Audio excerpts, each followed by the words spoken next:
selected to serve, it's a 5-year term. I think he has maybe another year to run on it. He is in his 70s. He took this job not because it was something he aspired to do, but because he was asked to do this for his country. He's one of the finest public servants I know. He's often berated. There was an attempt to impeach him in the House of Representatives, which I thought was lunacy. And he has said to us many times, as has the General Accountability Office has said, and you've said it here today, we give the IRS less money than they need. They don't have the people that they need. They don't have the technology that they need. For every dollar we invest in the IRS, we get at least $4 back. I've seen some estimates as much as $10. This is not so much a message for you. I think you got it. But the message is really for us. If we're interested in raising some revenues and not having to raise taxes, that's a good place to start. And I was encouraged by what you had to say. CFPB, just real quickly, 30 seconds. Your take on the CFPB, how are they doing? Worth keeping? Well, first of all... just real quick. Okay, it's a complicated issue. So, but yes, okay. The biggest issue I have with the CFPB is that I don't believe that they should be funded out of profits from the Federal Reserve. I think they should be funded out of an appropriation process.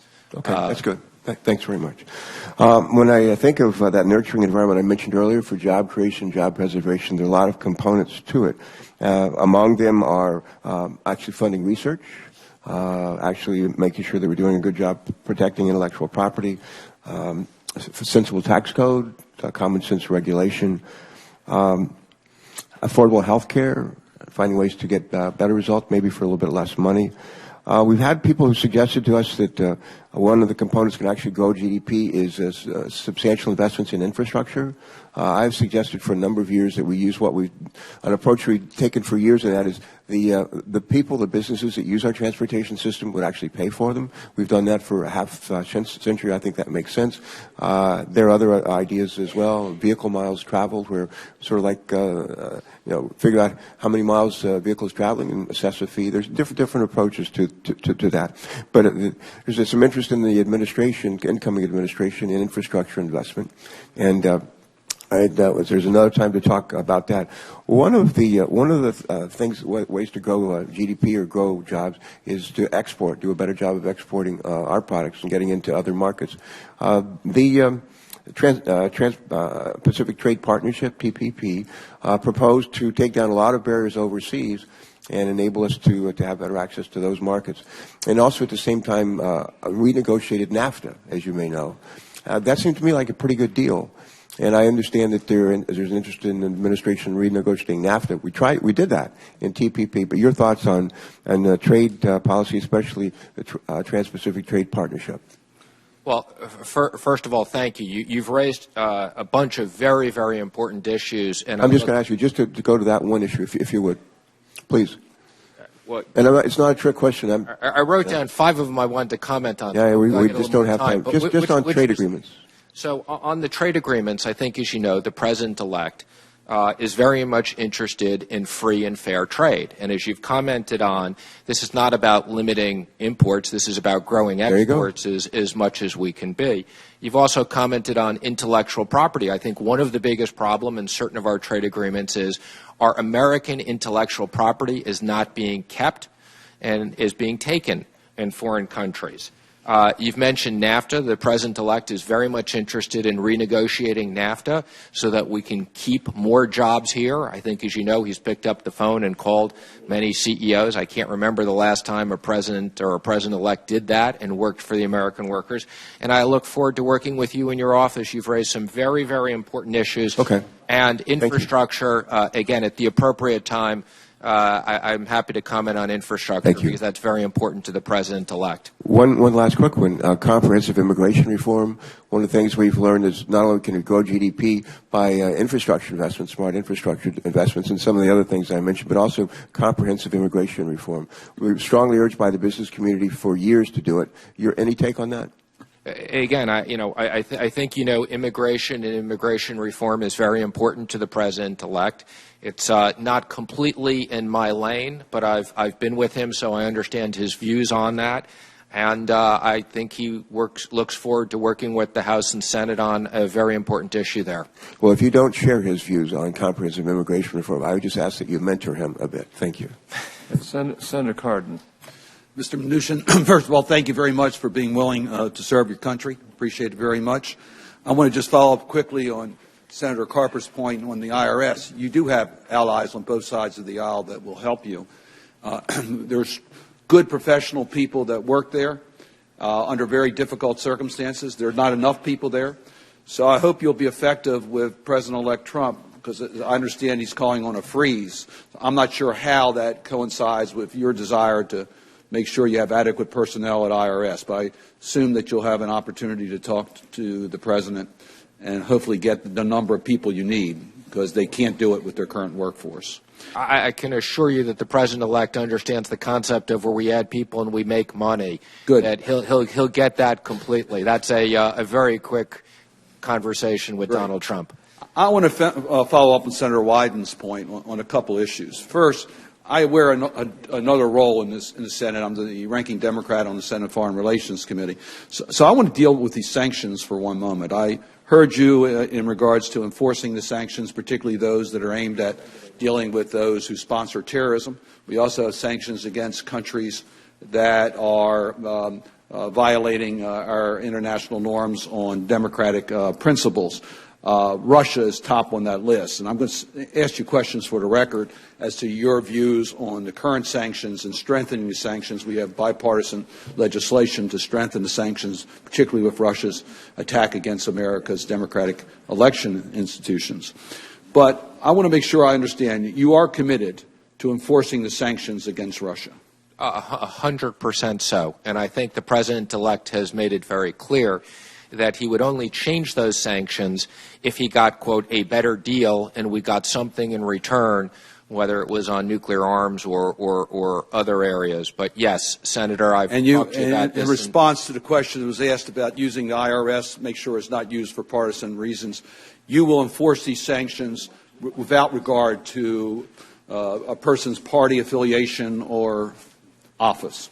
Of course, I think terrorism and supporting illegal activities is the most important issue, and I hope that's not a bipartisan. That is a bipartisan issue, and where there are sanctions, I assure you, I will use them to the maximum amount allowable by law. And I appreciate that answer. Senator Warner and I are going to be sending you a letter, if you're confirmed, to investigate the allegations that Mr. Scaramucci, who was recently named as the White House Director of Engagement and Intergovernmental Affairs and Senior Advisor to the President, may very well have violated the sanctions against Russia in his dealings.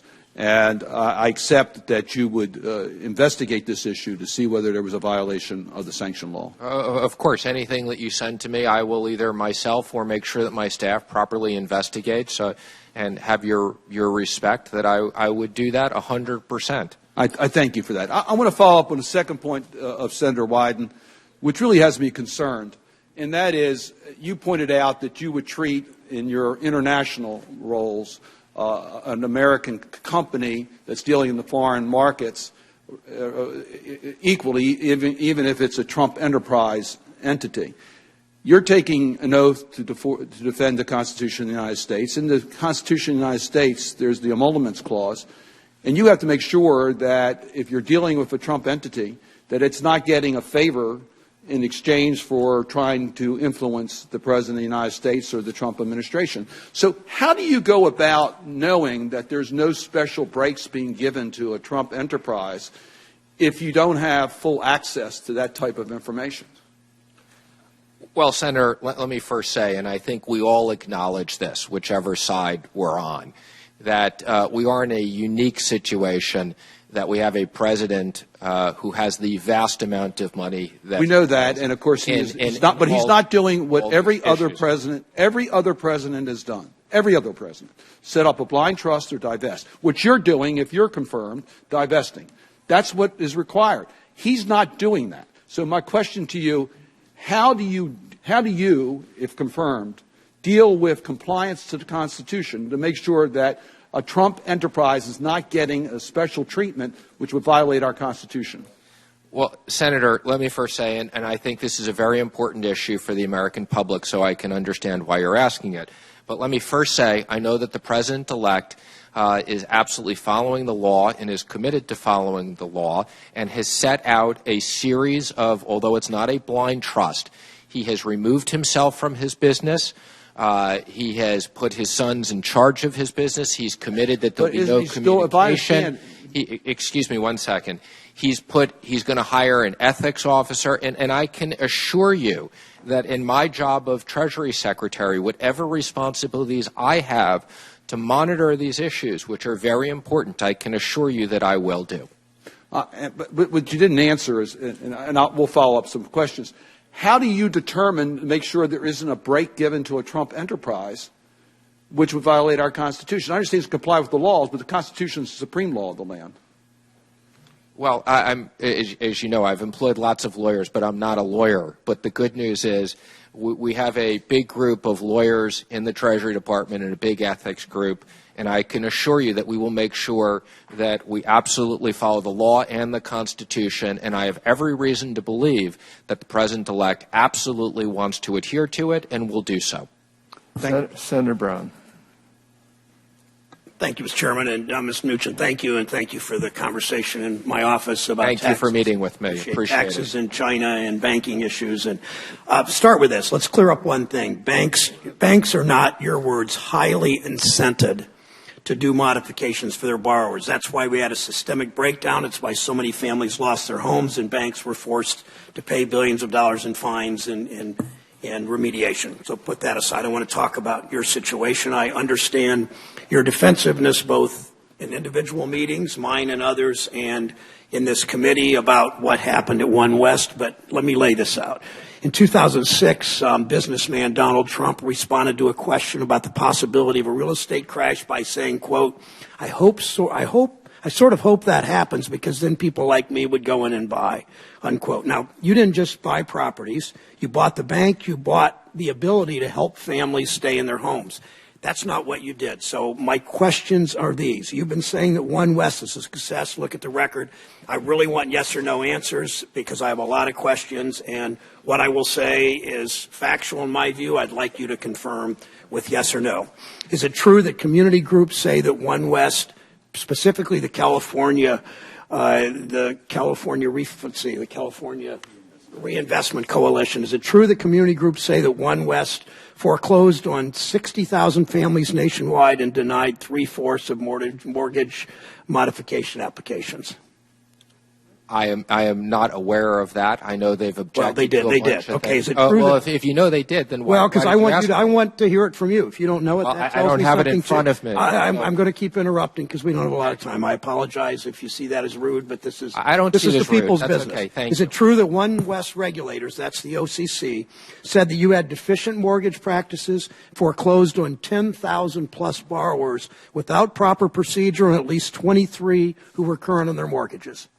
So what I would say is we followed the same procedures yes or no? that the Did the OCC say that? That the FDIC followed. We inherited the FDIC yes, the OCC procedures. Let him answer the question. Is it true that OneWest's independent audit firm said that it violated the Service Member Civil Relief Act by initiating foreclosures on 54 active duty military families? That's what the independent audit firm said. Yes or no? Well, you have the document in front of you. I don't. Okay. Well, they did. So, I'm pretty surprised, Ms. Mnuchin. I'm sorry. I'm pretty surprised you don't know these things because you've been rather defensive for probably good reason about what happened at OneWest. Is it true that the California Attorney General... I do want to just comment for the record. We unfortunately did foreclose on certain people in the military. It was quite unfortunate. It was inappropriate.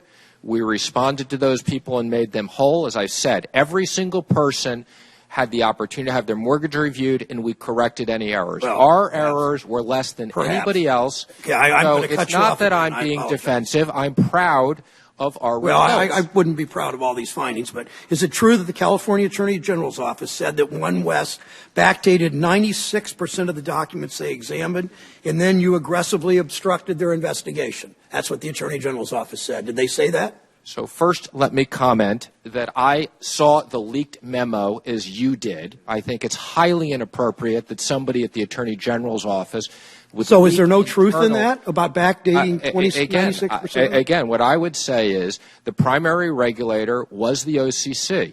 They were the ones who had the obligation to regulate And us. OCC said those things that you couldn't, Mr. Mnuchin, I'm sorry. The OCC said these same, they said you had these deficient mortgage practices, but you couldn't remember when I asked you about OCC. No, now you're citing OCC in response to California Attorney General. Is it true that one of the employees who was in charge of the modification, one of OneWest's employees, has accused OneWest of not having any process in place to help its 3,000 FHA and VA mortgage borrowers avoid foreclosure, and that this same employee who was in charge of modifications has accused OneWest of not having a process in place to help those VA mortgage borrowers avoid foreclosures and submitting false claims? It seems to me, in all due respect, you just want to shoot questions at me and not let let me explain what are complicated Well, I'll let issues. you explain after I go through the questions, because I know one answer will take my whole time. So I'll let you explain when I'm done with this. But Mr. Mnuchin, I'm sorry, Mr. Chairman. At least understand these are complicated questions. They are complicated. Let me at least explain them.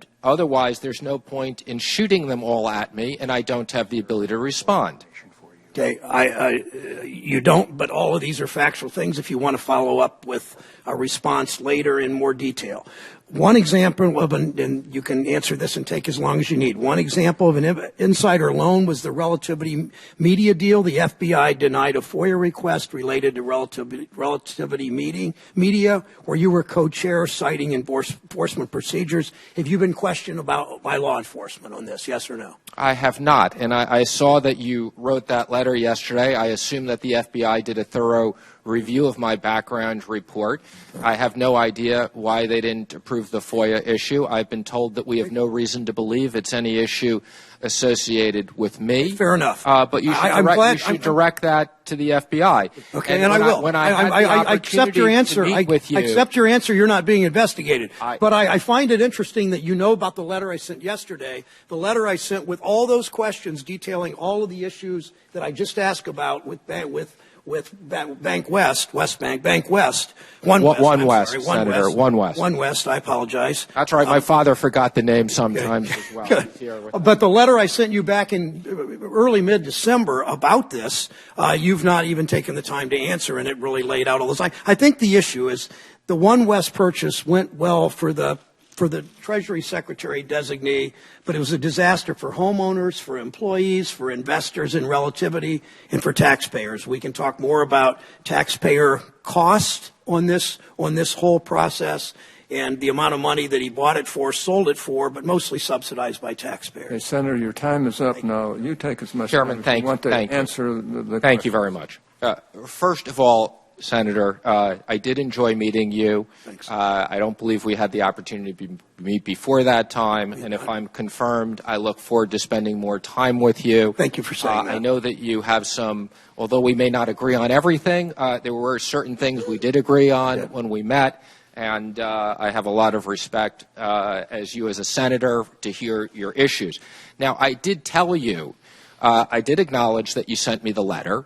I was advised by the staff that the appropriate thing was for me to come here and answer questions or meet with all of you independently and answer questions that you have.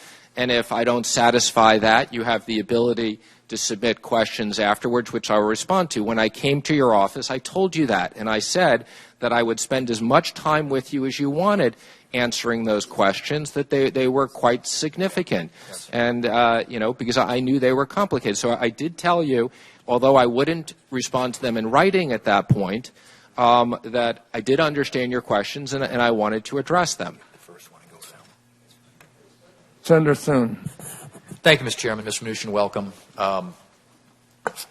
We've had, in the last 8 years, we haven't had a single year where the growth rate has exceeded 3%. And a lot of the current administration describes that as the new normal. Tell me, what do you think is a reasonable expectation in terms of the growth rate in our economy? Historically, if you go back to World War II, we've averaged about 3.2% a year. What do you think is a reasonable growth rate? Hang on, I'm just looking at some of my notes. The short answer is I've said publicly, and I believe, that we should be able to get to 3 to 4% sustained GDP. I think that that's absolutely important. I think that as a country, the most important issue we have is economic growth, that whatever issues we have, as Republicans or Democrats, I think we can agree that with more growth, it's a lot easier to solve these issues, and we should all be focused on things that help grow the economy. In 1984, we had 7%. In 1998, we had 5%, and in 2005, we had 3%. That was the last time we had appropriate growth rates. So I share the President-elect's concern of low growth. Our number one priority from my standpoint is economic growth, and I can assure you I will work tirelessly if I am confirmed to create growth in the economy and create pro-growth programs, and I commit to work with all of you on that. I believe that tax reform will be our first and most important part of that.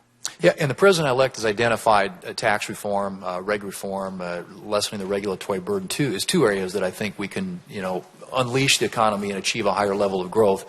To what degree do you think that regulations, in particular a lot of regulations of volume coming out of this administration, even up to right now, there was, as of yesterday, a 277-page regulation that came out of the Obama administration that affects pass-through businesses, farmers, small businesses, the folks that I represent.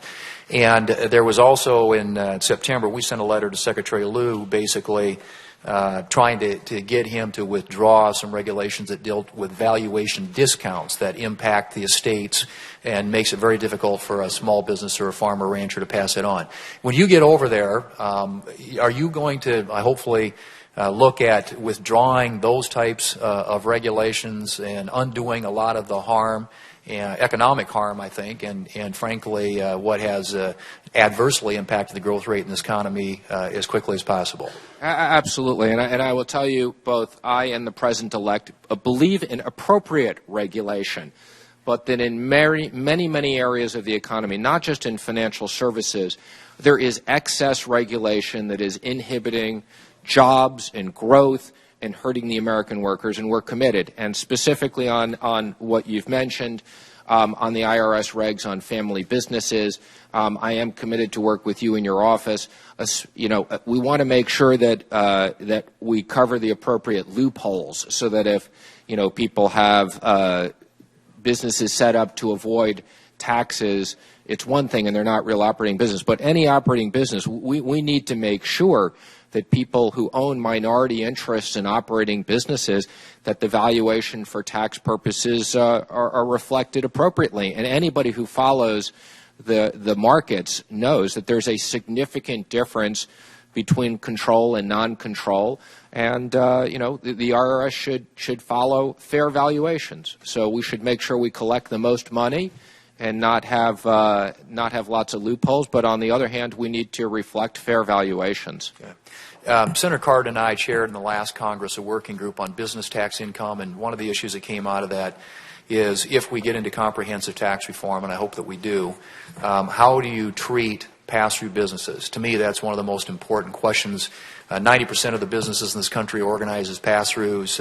50% of net business income is generated by pass-throughs, and they employ about 55% of the people in this country.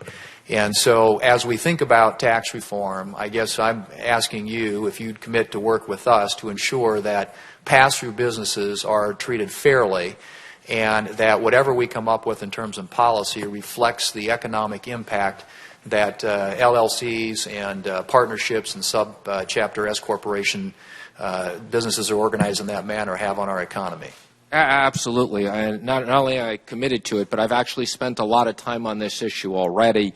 I've worked with the trade group that follows small businesses, and not only did they support the Trump economic plan, which I helped design, but they were kind enough to write a letter of support for me to the committee. And I think the important issue on pass-throughs that we are committed is that we want to make sure that there is a business tax. This is not just a corporate tax, that there is a business tax.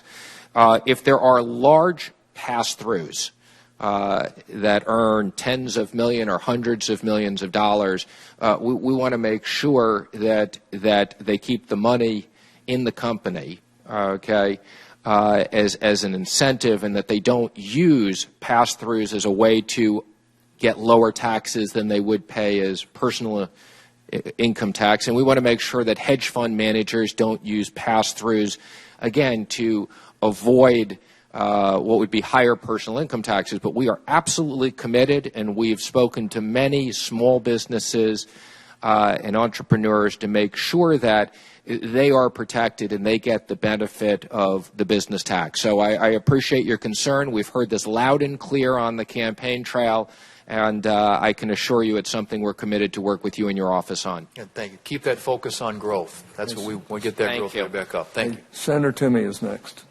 Thank you, Mr. Chairman, and Mr. Mnuchin, thank you for joining us. I enjoyed our chat the other day, and I appreciate your willingness to serve in this extremely important post.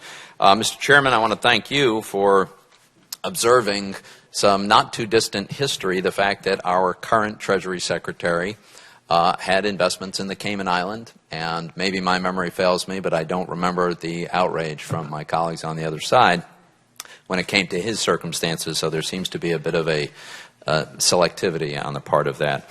I want to just go back to a point you made earlier briefly, Mr. Mnuchin, because I think it's very important, especially for the benefit of those among us who have no experience in banking at all. But you made a point that I think is really, really important. I have never heard of a bank that wouldn't prefer loan modification every time over foreclosure, not only to avoid the misery that results for their customer, but also because foreclosure almost guarantees locking in substantial losses for the bank. Would it be fair to say that virtually any time that it's possible, your bank would have preferred a loan modification for the borrower? Absolutely. As I said, we ran a net present value test that was established by the U.S. Treasury, assumptions, and we put in the assumptions. Any time we could collect more money, by doing a modification, we were allowed to do a modification, and by definition, we were incented to do a modification. And by the way, I think we would have done those modifications even if we hadn't received the HAMP incentives from the U.S. government, which on our FDIC loans, we rebated back to the FDIC. So banks are incented to do this whether they get the subsidies from the Treasury or not. Thank you. A couple of things I want to touch on quickly, if we could. On the trade front, the President-elect has indicated an interest in revisiting trade agreements. Some of them were negotiated a long time ago, and I'm sure there are things that could be modernized and updated. But would you agree that it would be a mistake to evaluate whether or not a trade agreement is a good one to solely look at whether or not we have a trade deficit with the country in question? Would it be a mistake to make that the sole criteria? I would agree with that. Okay, good.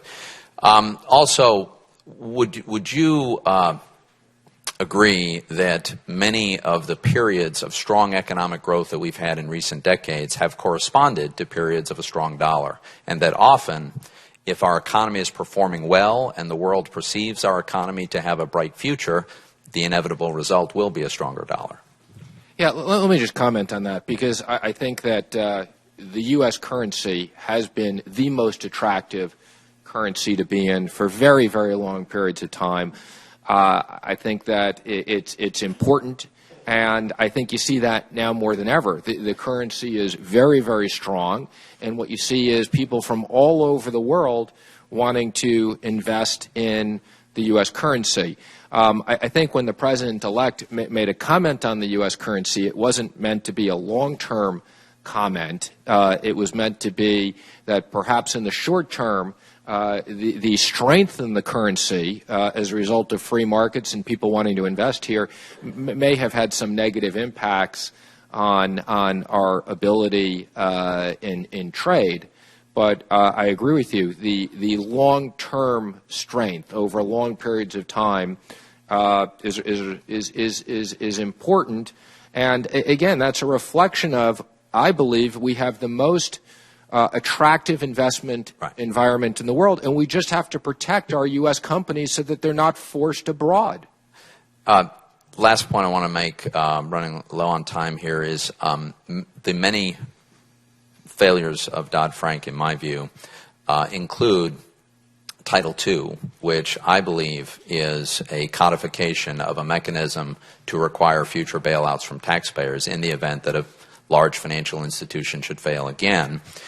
Would you share my view that it is much more desirable to amend the bankruptcy code so that we could handle the resolution of a large, complex financial institution through bankruptcy and not ever have to go to taxpayers to bail out big banks? Well, I 100% agree with you that we should not be in the business of bailing out big banks, and I 100% agree with you that I share certain concerns on Title II.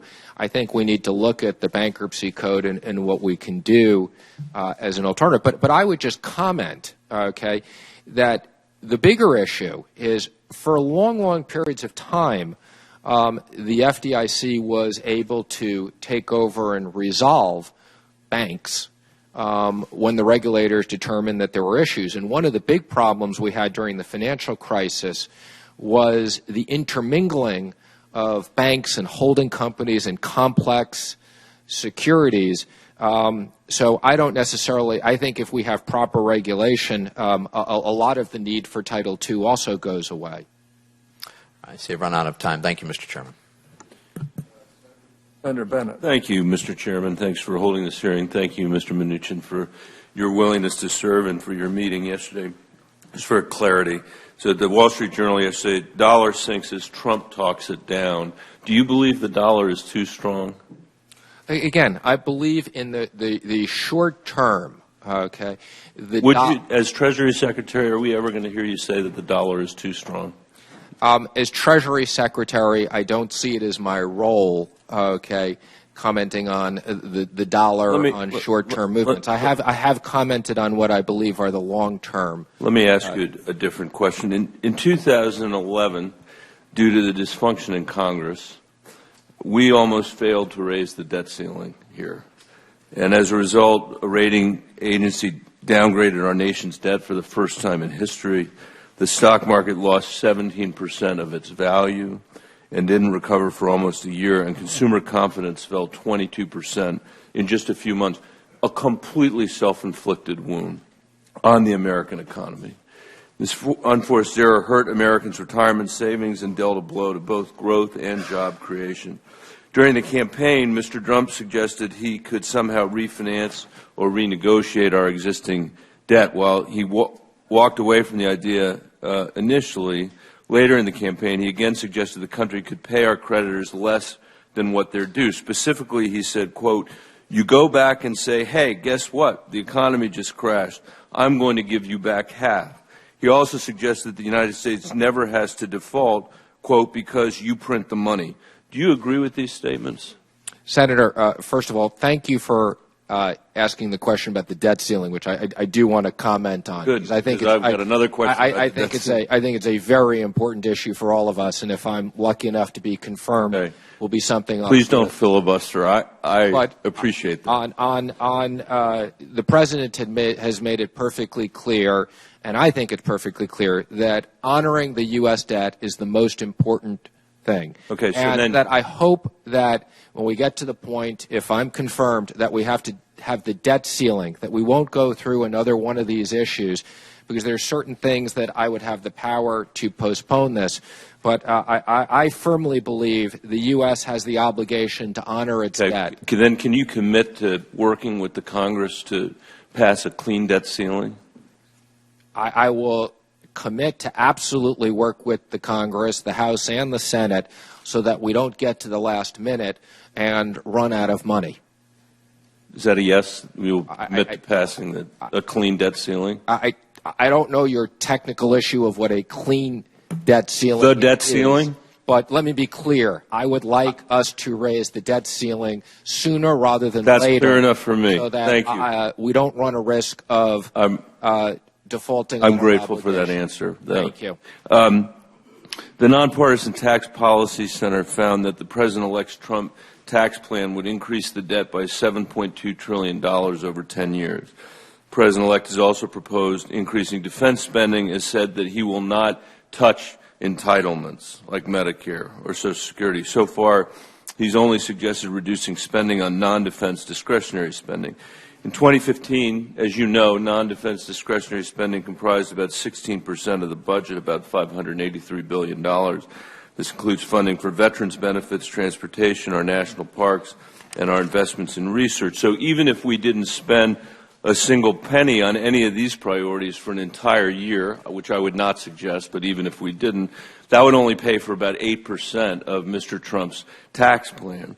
Is a tax plan that increases the debt by $7.2 trillion an acceptable outcome to you?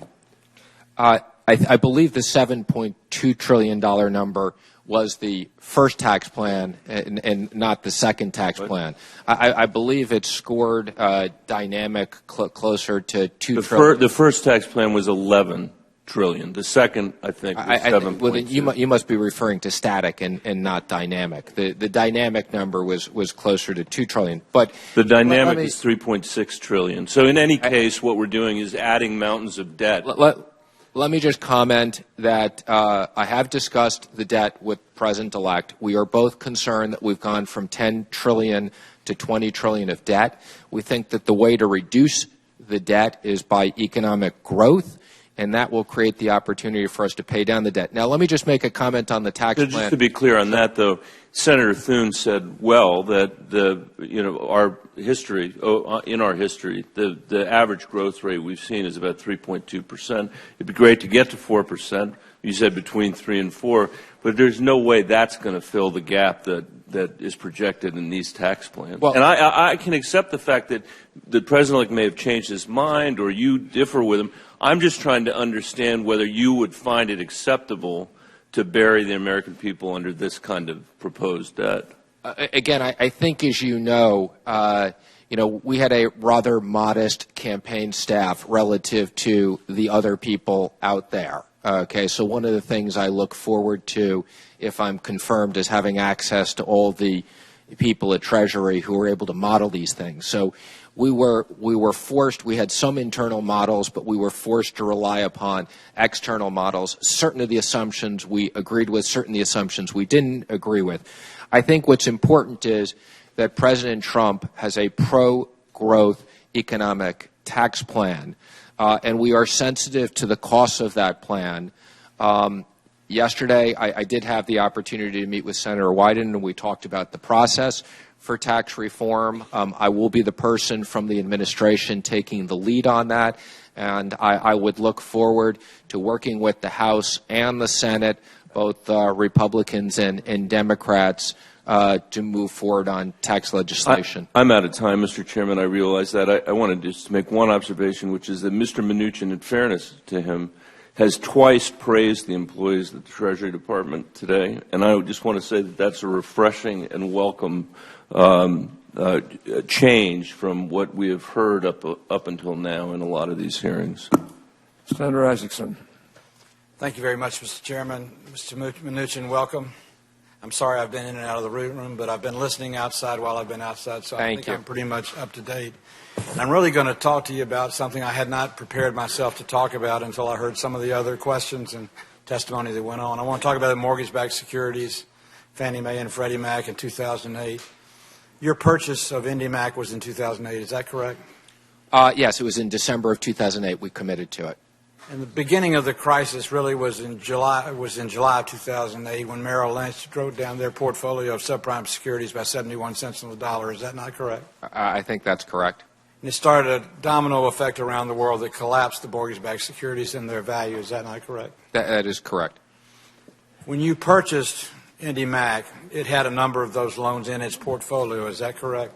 It had mortgage-backed. It had a portfolio of mortgage-backed securities. Within which were included those loans. Yes, that's correct. Because what Wall Street did is Wall Street packaged loans and put them into a security and then marketed them based on a high yield. Is that not correct? Yeah. What actually happened in the case of IndyMac is they had securitized the loans themselves. They created their own securities. The market backed up. They couldn't afford to sell them, and they got stuck keeping them. So in many cases, most of the mortgage-backed securities we had, they didn't buy. Most of them were failed sales.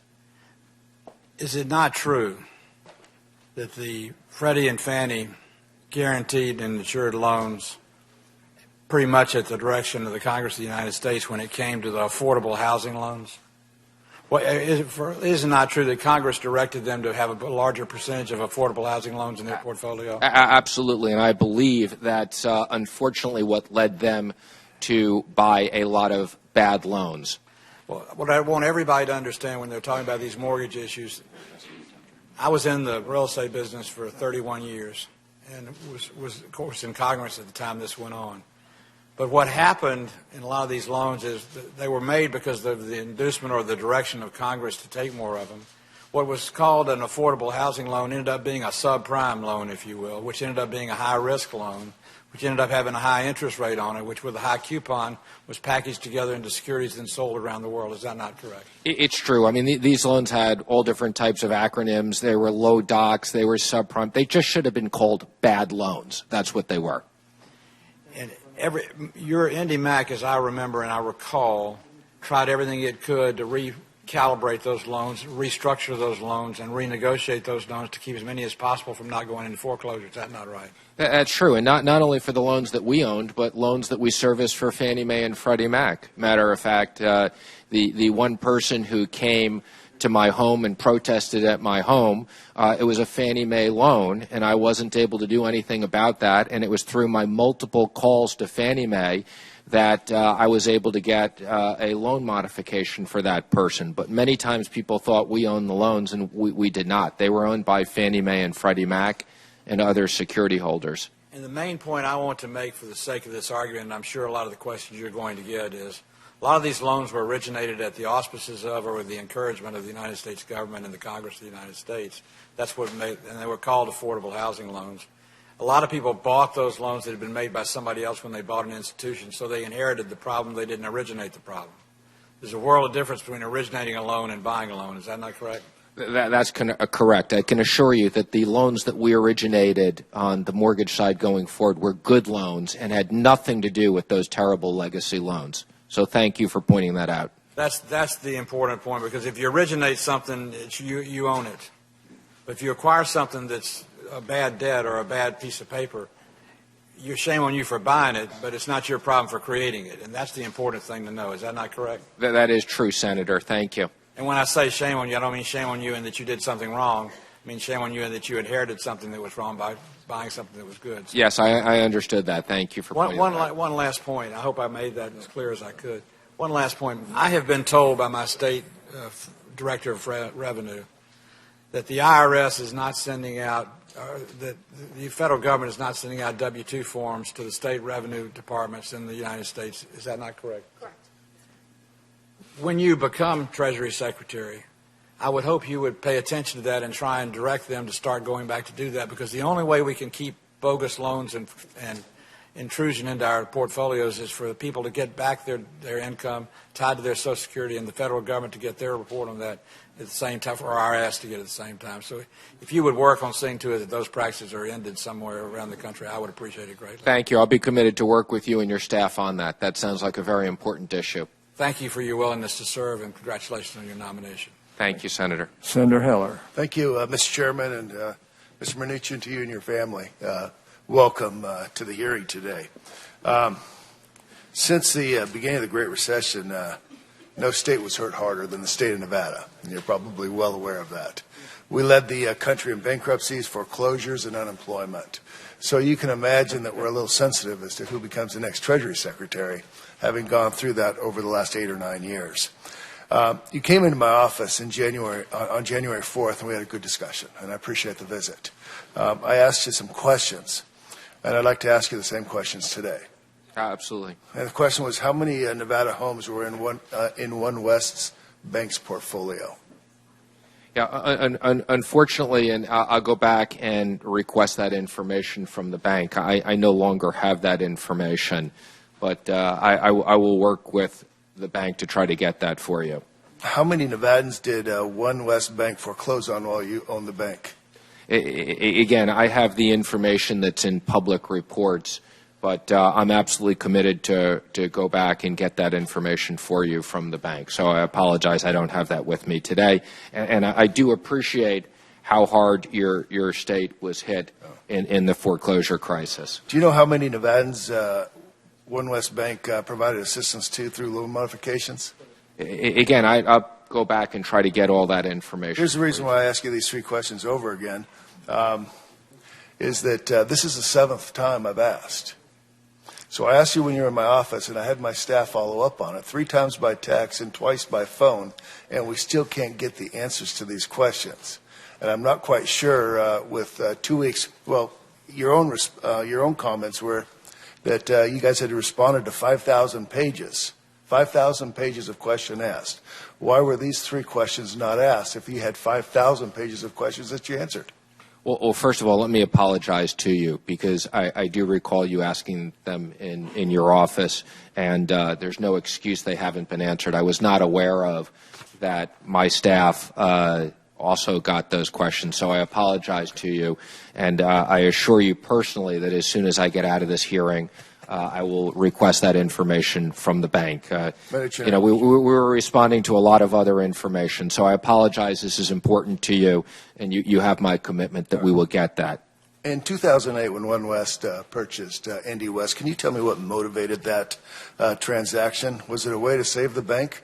Was it a way to make money, or was it a way to keep people in their homes, or was there some other reason? I think it was all 3 of the above. So, I saw the opportunity that I thought that there was going to be a banking crisis, and I saw the opportunity that we thought we could turn around the regional bank and turn it from what was a lousy mortgage bank into an attractive regional bank, and that there was the opportunity both to have an attractive investment. Obviously, I had to convince my investors that they would make money, but I saw it as also a great goal of building a business. Now, I just make comment, and yes, my investors made a lot of money on OneWest, but I just comment of if we had just invested in J.P. Morgan and Bank of America and a handful of other stocks, we would have made a lot more money, and I wouldn't have to have worked nearly as hard. So a big part of the financial return ultimately was we invested in the market at a very, very depressed period of time.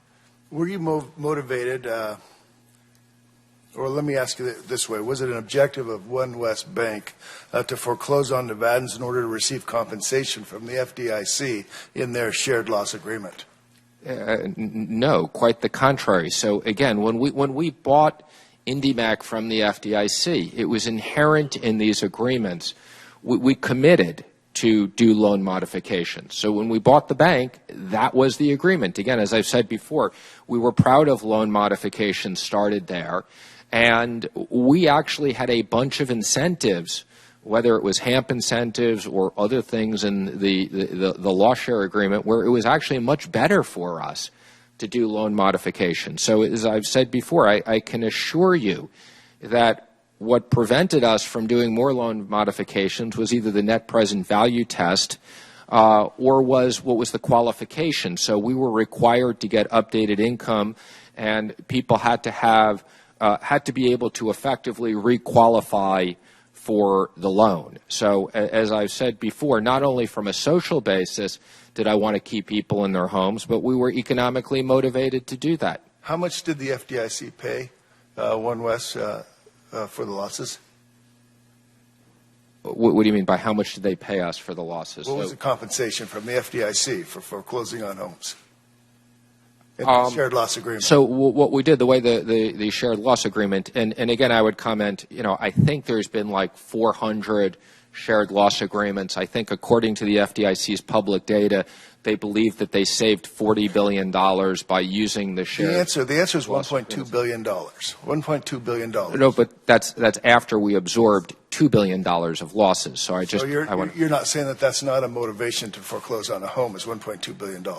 No, it's not a motivation, because there were restructuring fees that were put through when we did loan modifications, and we wanted good loans. We were not, again, let me just be clear, we wanted good loans. Having good loans that performed under the loss share agreement was absolutely critical. One more question. Did OneWest Bank specifically target minority communities in Nevada for foreclosures? Absolutely not.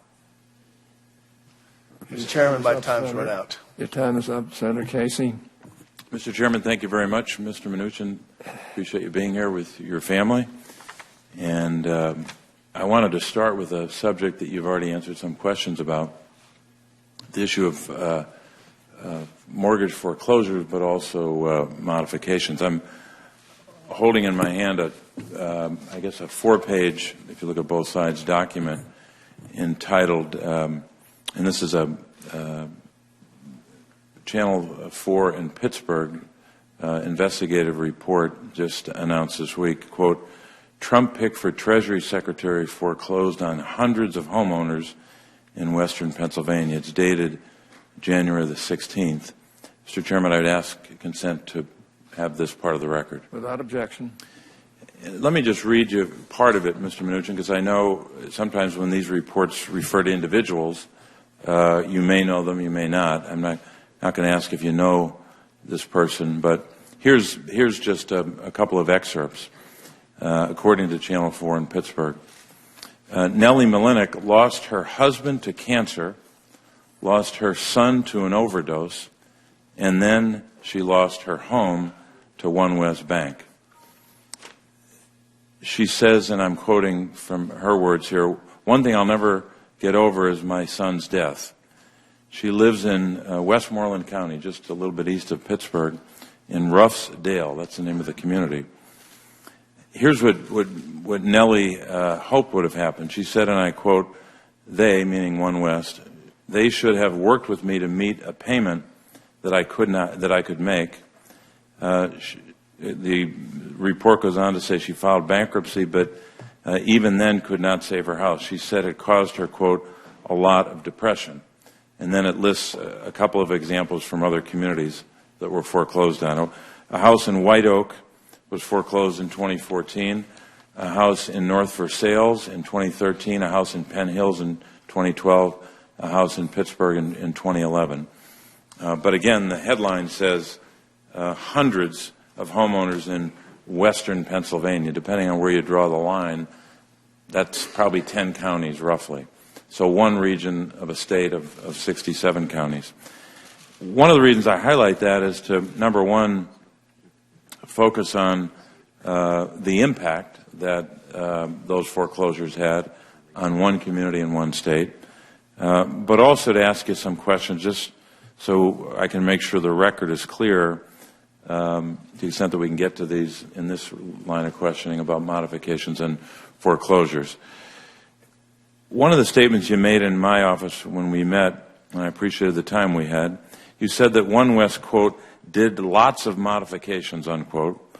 And then on the question of foreclosure itself, you said at the time we only did 30 to 35,000 foreclosures, unquote. Is that correct? That was for the period of time that we were talking about, 2009, 2010. So that's just a 2009 and 10 number. I believe the 36 was 2009, 2010 versus there were 175,000. The 100,000 loan modifications was over a slightly longer period of time. So let me just get this. Over the whole period that you were the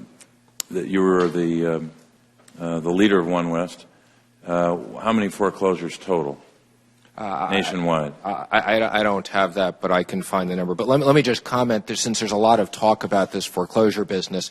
Again, 93% of the loans that we serviced for third parties. We sold this business. So again, I never wanted to be in the mortgage servicing business.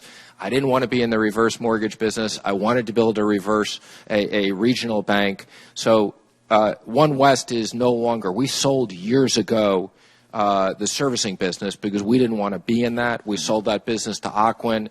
Obviously, the loan that you're talking about, I mean, it sounds like an absolutely horrible situation, and I sympathize for that person. Well, I appreciate it. I only have limited time. Let me get to the second question here on modifications.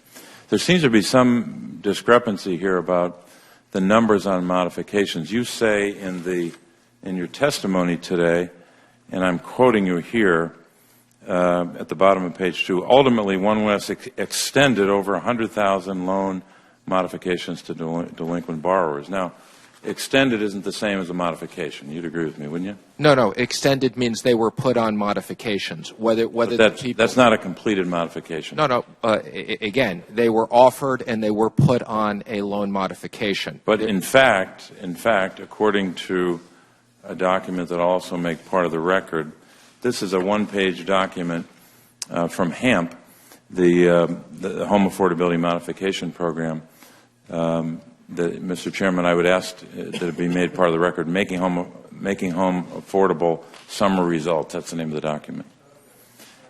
In fact, let me just say one more, Mr. Chairman. In terms of total modifications, it was really only 22,908. So we'll put that into the record. And we'll have more questions later. Without objection, we'll now turn to Senator Cassidy. Mr. Mnuchin, nice to see you. Nice to see you. Thank you. As you can tell by where I am, I'm fairly junior on this panel. I will note, though, you've been somewhat assaulted by innuendo, and my sympathies for being assaulted by innuendo. Okay? Yeah. Secondly, as regards economic growth, I wrote an editorial with a friend in Wall Street Journal a few years ago that showed that if we had had the economic growth from 2001 to 2014, as we had from 93 to 2000, in 2014 we would have had a $500 billion surplus, despite entitlement spending, despite whatever, as opposed to the $500 billion deficit we had. So I appreciate your acknowledgement that pro-growth policies cover a multitude of sins. So good for you. Thank you. That said, I represent a lot of rural parishes, and there's two things driving economic growth in such parishes. Typically utility companies, they want to sell more, and community banks. And since Dodd-Frank's passed, you and I discussed in my office, the number of community banks is just like, oh my gosh, it's just plummeted. OMG, as my daughter would say. So your thoughts as regards how do we revive the fortune of community banks, which in my mind is how do we revive the economic prospects of rural America? Well, thank you. And first of all, I enjoyed the opportunity to meet with you and talk about a bunch of these issues. And I think, as I've mentioned before, I am very concerned that we have and continue to be in the business of putting community banks and small regional banks out of business, that the regulatory cost... Can I interrupt for a second? Of course. One guy, I don't know what his bank's worth, $80 million. He told me it had 64 regulatory visits in a 52-week period. The marginal cost for this small bank, he's like, why am I not selling? I'm sorry, continue. No, that sounds about right. From my experience, that's about the right ratio. Mm-hmm. So I agree with you completely. And as I've said, if we want to have economic growth, for us to end up with 4 or 5 big banks in this country, and dealing with the too big to fail and everything else, or the too big to succeed, we need to have banks. We need to have regional banks. We need to have community banks. Those banks understand the people in the community and can make good loans. Now, it's also related to that and something you were speaking, I think, with Thune, that it doesn't seem like we have an absence of capital in our society right now. So we got a lot of capital. That's correct. It's just that we can't get capital down to Evangeline Parish for somebody who's an entrepreneur to take that capital and to take his invention and bring prosperity to Evangeline Parish. And you don't need to know where Evangeline Parish is. The fact that you don't know shows that it's a smaller parish in terms of population. So I presume you agree with that. I do completely. Now, related to that, and again, this is something for my edification. This is not, I don't know the answer to this, but it strikes me that there's two possible goals of tax reform. One is to create more capital. I think under the Reagan tax cuts, my kind of gestalt of that period is that high marginal rates deprived capital to those who need it. But it seems as if we have enough capital floating around, although perhaps chokeholded at certain points. And then the other point of tax reform would be to align incentives. You spoke earlier, I think, with Thune, that these pass-throughs, you want to incent folks to keep the money within the business. That's correct. Now, so reinvest it and create jobs. Now, would you agree with would you agree with what I'm saying? I'm a gastroenterologist. You're the economist, and so I'm kind of relying upon you here. Of the two, is there a third reason to do tax reform? I guess fairness. So if you throw those all in, it seems as if capital, though, creation of capital is the one which isn't the priority so much as to align incentives, to perhaps create certainty. You continue. You go. I agree with you, but the only other thing I would say, because I do think we have a lot of capital in the United States now, but we have a business tax system that is incenting companies, U.S. companies, keeping that capital abroad. So The other thing we want to incent as part of behavior is that money comes back to the United States, both now as well as going forward, and that money can be deployed to create new business here and create jobs, and that we stop things like inversions because it makes economic sense for U.S. companies to do business here. So the incentives is both for the company to use their money more wisely, to invest it within to create jobs, but also to keep companies from moving abroad. Correct. On behalf of all those folks in Evangeline Parish and elsewhere who want to have prosperity, I thank you for your offer to serve, and I look forward to supporting your nomination. Thank you very much. I appreciate that. Well, thank you, Senator. Your time is up. Senator Warner. Thank you, Mr. Chairman, and it's a pleasure to see you, Mr. Mnuchin, and appreciated our visit, and congratulations on your nomination. I've got a series of topics, so I'm going to try to move quickly as well. The United States obviously enjoys enormous advantages, particularly around the status of us being the reserve currency. That allows us lower interest rates and everything from student loans to mortgages. Senator Bennett already raised this, but I want to re-raise it again. The President-elect's comments about potentially renegotiating the debt during the campaign were unprecedented. I want you to again affirm to this body that on a going forward basis it will be your policy, as much as you can influence the President-elect, that we would never again question America's willingness to stand by its debt obligations. Senator, I agree with that 100%. And also, let me just thank you for meeting with me and also acknowledge, as an incredibly successful business person, I appreciate your service here. I want that to eat into my time. Sorry. I have been very troubled by even some folks in elective office who have somehow said we can ignore the debt ceiling without consequences. There are even some that are going out and saying somehow we could prioritize those debt obligations and potentially pay off bondholders, many of them foreign, many of them Chinese, and ignore our obligations to pay states, which would then affect their bond ratings, to pay Social Security trust funds, to honor the commitments the United States government has made to pay salaries of FBI employees, etc. It is your policy that the United States, in terms of its debt obligations, needs to honor all its debt obligations and should not have any ability to prioritize those obligations. Absolutely. And I hope you all work with me so that we get that done.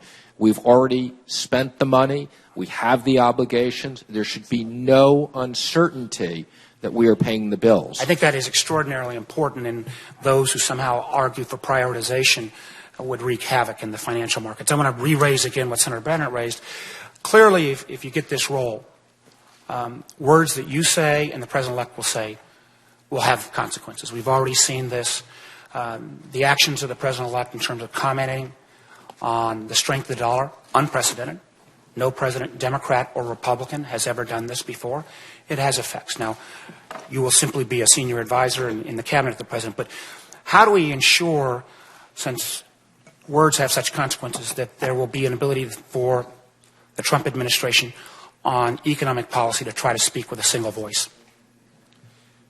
Well, if I am confirmed, I think that once we all get in office and have regular access, both myself and the administration, I think you will see that. And again, there may be times where, there's a view that the dollar is slightly too strong, but I do believe we will speak with a unified voice. But you then expect the President-elect, but then President, would continue to break all precedent and be willing to weigh into these matters, unlike any prior president? Well, look, as you know, this president is willing to do a lot of things that other presidents haven't done, and I think many of them are great. Let's move to another area.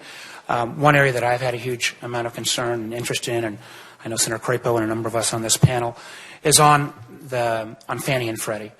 And I know there were some people that potentially interpreted some of your comments about recap and release, which would in a sense say, even though the American taxpayer was paid back the $188 billion that we invested in those failing institutions at a moment of crisis, I think both of us would perhaps, from our business standpoint, say that was high-risk capital and we ought to get a better return.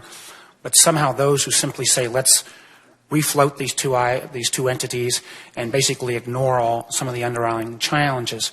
Do you support that position of recap and release that some have advocated? So, I mean, let me first be clear. I did make some comments about this. My comments were never that there should be recap and release. What my comments were, and first of all, I've been around the mortgage industry for 30 years. I've seen this for a long period of time. So this is an area that I do believe I have expertise in. For very long periods of time, I think that Fannie and Freddie have been well run without creating risk to the government, as well as they've played an important role. I know you're running out of time, but just bear with me. Mr. Chairman, can I get an extra 30 seconds, sir? Go ahead. Can I just answer this so you get more time? I believe that these are very important entities to provide the necessary liquidity for housing finance. And what I've committed to is that I will work with both the Democrats and Republicans. What I've said, and I believe, we need housing reform. So we shouldn't just leave Fannie and Freddie as is for the next 4 or 8 years under government control without a fix. That I believe we can find a bipartisan fix for these. So on the one hand, we don't end up with a giant bailout. On the other hand, we don't run the risk of completely limiting housing finance. I appreciate those comments. I look forward to working with you. Thank you. Since I took most of the 30 seconds on your statement, I got 2 quick questions. Hopefully you can answer them with yes or no answers. One is, in light of those comments about recap and release, you commit not to support any kind of administrative effort that would bypass the Congress in terms of efforts to recap and release. So again, I don't want to make any commitments to legislative or not. What I will commit, because it's my responsibility in Treasury, as it relates to certain issues with Fannie and Freddie, what I will commit to, it is my objective to find a bipartisan solution to it, and I would welcome the opportunity to sit down with people on that. Hope would be the bipartisan consensus that the Banking Committee in particular arrived at was that solution, and we can argue or discuss about how we get there, should end up with a housing finance system that preserves things like the 30-year mortgage, but also makes sure that there is not the current status, which has, when things are going well, private sector gain, but when stuff hits the fan, taxpayer holding the bag. So we agree that I can 100% assure you that I have no interest in that, and I think I understand this well enough that you will find that I won't support any policy that has that case. Thank you, Mr. Mnuchin. Senator McCaskill. Thank you, Mr. Chairman. Mr. Mnuchin, I found a tweet of your future boss that I agree with. Keep it fast, short, and direct, whatever it is. So that's what I'm going to try to do. First, do you oppose lifting the current sanctions on Russia? Right now I do. You think we should lift the current sanctions? No, I'm sorry. I oppose right now lifting the current sanctions. Do you support new sanctions against Russia? Well, yes or no? The answer is I don't have the information. I haven't been able to receive classified briefings. I would want to understand the classified information, and I would want to work with others to understand it. So I don't have an opinion right now as to whether we should have more. I do have an opinion that we shouldn't be lifting the existing ones. Would you agree that your new boss is famous for firing people? Well, he has a show about it, but other than the show... Do you think... Well, sometimes it's a blurred line at this point. We're not sure where the show stops and where the reality begins. Do you think he will hesitate to fire people if he disagrees with them or believes they're doing a bad job? Well, if he disagrees with them, no. And I can tell you the President-elect and I have disagreed on things. Sometimes I've been able to convince him and sometimes I haven't, and I haven't been fired. If people do a bad job, absolutely, he should fire them. Will he be able to fire and hire the ethics officer? The ethics officer, as it relates to his trust, I have no idea. Who would hire and fire the ethics officer if it wasn't him? Again, I don't have access to the trust documents, and I don't know the answer. Well, wait. We're not talking about trust. We're talking about he has said he's going to have an ethics officer to oversee him in the government. Who is going to hire and fire his ethics officer? Him? It's a good question. I would be more than happy to ask him and talk to him about it and come back. I think you raise an important issue, and I think he'll understand that. I don't have the answer. He is not divesting any of his business interests, correct? Correct. And I believe he sold. I believe he sold his public stocks and his other liquid. I'm talking about investments his business. Would you call? Is it fair to characterize him as an international businessman? I believe so. Okay, and he will enjoy the benefits of his business's success while he is president. Correct? Again, I believe he'll do everything legally and as it No. Wait, this is not my question. My question is, he has said very loudly he will go back to his business after he is president. In fact, he even said he'd fire his sons if they hadn't done a good job. So whatever success his business enjoys during his presidency, he will get the benefit of. Correct? Well, I missed the part about firing his sons, but that sounds like something he may have said. But yes, he's the economic owner, so by definition, I would assume that he would have that. His businesses in other countries and in this country intersect with foreign countries. Do you agree? So I've read, yes. And isn't it true that a lot of his debt is held by foreign interests? I don't know. I've just read it in the papers. Do you think you should know that as someone who runs the Committee on Foreign Investments? If we're talking about the Commander-in-Chief, should you, as Secretary of the Treasury, know what percentage of his debt? I am told by people who are familiar with his business that it is a huge percentage of his debt that is held by foreign interests.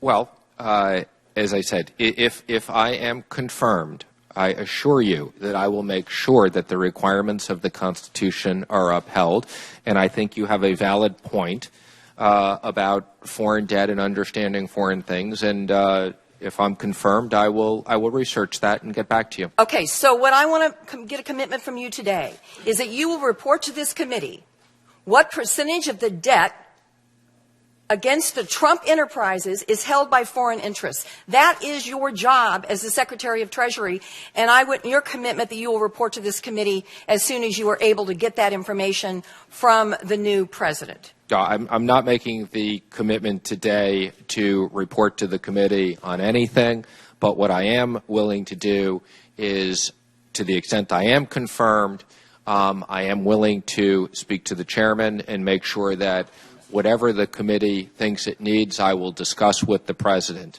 Well, I can assure you the American people need to know, and you and your job as Secretary of the Treasury that is supposed to be determining national security interests based on foreign investment, the American people want to know how much debt that is owed by the Trump businesses is owed to foreign entities, and because that could have a direct impact on our national security. Thank you, Mr. Chairman. Senator, thank you. I think you've asked some interesting questions, which I will follow up. Thank you, Senator. Senator Burr. Mr. Chairman, I would love for our staff to look and see if that is the responsibility of the Secretary of the Treasury to actually ask the president what percentage of foreign debt. I don't think that's part of your job, Mr. Mnuchin. And let me say that your employment history is quite complex. Probably the most complex I've seen of any nominee that's here. What I read into that is that you're sort of a roadmap for things that we need to do if the goal is a simpler, more transparent, understandable tax policy in this country. So let me ask you, do you commit to the committee to work towards a simpler, more understandable tax code in this country? I do, absolutely. Do you commit and pledge to this committee to divest yourself of any assets that may be perceived as a conflict with the job that you're being considered for? I've already agreed to that and signed the agreement with the Ethics Office. Well, I know that many of the questions I've heard on this committee have suggested that they didn't hear it, and I just wanted you to have an opportunity one more time to repeat it. Mr. Mnuchin, in April of 2014, the Treasury IG came out with a study. He found that the Internal Revenue Service had paid out $2.8 million in bonuses as well as tens of thousands of hours of leave and hundreds of pay step increases to employees who were tax delinquent or had committed serious misconduct, including fraud and drug abuse. More recently, in their April 2015 report, the Inspector General found that 108 of 364 employees with willful tax noncompliance cases closed between October 1, 2008 and September 2013 received one or more awards, promotions, quality steps, or voluntary separation incentive payments within a year after being disciplined for tax noncompliance. Will you commit to me today to change this policy, this insane policy? Absolutely. It sounds very concerning. So I commit to work with you and your staff on it. Absolutely. Thank you. In another report, December 2014, the Inspector General of the IRS discovered that there had repeatedly hired employees who were fired for poor conduct and performance after lengthy examination processes on their employment. In fact, the Treasury watchdog found that in a sample of 7,163 employees who were rehired by the IRS, 824, or 11% of them, had bad performance in their record as to why they were fired in the first place. And in some instances, it said in their records, do not rehire. Yet the IRS rehired them. Do you pledge to this committee to change that insane policy at the IRS? That sounds like the most common sense thing I've ever heard. So, yes, I absolutely am committed to that. I appreciate it because I think that with all the questions you've been asked today and all the pledges you've been asked to make, I try to look at it from a value of the American people. The American people deserve better than this because in the private sector, you wouldn't stand for this, would you? Absolutely not. You wouldn't have a company that would pay people for non-performance or poor performance. You wouldn't reward individuals by rehiring them if, in fact, they did a poor job last time. And I think the American people look at insane policies like this, and they really do question those that head agencies and, quite frankly, committees like this that have oversight over the agencies. So I go back to where I started. You have a very complicated and fascinating employment background. It spreads probably more areas than any of us can ever imagine. Do you pledge to use that experience to make the changes at the Treasury Department and within all the branches of the Treasury Department that the American people sense need to be changed? Absolutely. It would be a great honor to lead the Treasury Department and work for the American people, and that's why I'm here. Thank you for being here today. I yield back. Thanks, Senator. Senator Scott. Thank you, Mr. Chairman. Mr. Mnuchin, good afternoon. Good to see you again. Thanks for coming by the office and having a good conversation about economic growth, which should be our focus as a part of the Finance Committee and certainly the administration's focus as well. To follow up on some of Senator Burr's comments about a simpler tax code, when I think about many of the comments that I've heard from the President-elect as it relates to making sure that the folks working paycheck to paycheck experience a better quality of life, raises, I think about the tax code. I specifically think about folks in South Carolina who are strongly in support of President Trump-elect, as well as places like Pennsylvania, Wisconsin, and Michigan, where these folks who are working every single day, long hours, are barely making it. As we think about the tax code and reforming it, we can focus either on income or on capital. I would love to hear your comments on President Trump's approach to reforming the tax code. Will the emphasis be on the 7 cohorts on the personal code, or will it be more on the capital process? I think it's both. So I think we have an opportunity to reform the tax code, and we should all be focused on this on both the personal side and the business side. So in many cases, I see them linked. There will be changes to the business tax code that will create more jobs and more income. But I think the overall goal, as we had an opportunity to discuss, and thank you for meeting with me, is to simplify personal taxes, deliver a middle-income tax cut, make U.S. business tax is competitive with the rest of the world so that we can compete effectively and aggressively and create more jobs. This is all about creating better economics and more jobs for the American public. I'm very concerned about the number of jobs that have been lost, the decrease in manufacturing, the number of people that have left the workforce. These are all very concerning issues, and when you just look at the unemployment rate, that absolutely doesn't tell the story of what's going on in this country. Following that same thread, when you think about simplification in the tax code, and in order for us to get to a lower rate, we're going to have a serious conversation and perhaps a challenging conversation about the expenditures in the tax code. I hope the administration plans to treat very carefully the mortgage deduction and the charitable deduction going forward. I know that the House plan, I believe, capped the mortgage deduction at a home value of around $1.1 million. I saw, at least in your political document, that the approach that you guys were taking had more to do with the interest that you pay and not the actual value of the home. So I would don't need a comment right now, but I would hope that you would take seriously the importance of those two deductions from my perspective. Also, I think if we lower the corporate rate, certainly we'll become more competitive. I'm not sure that just lowering the corporate rate actually stops inversions. Your thoughts?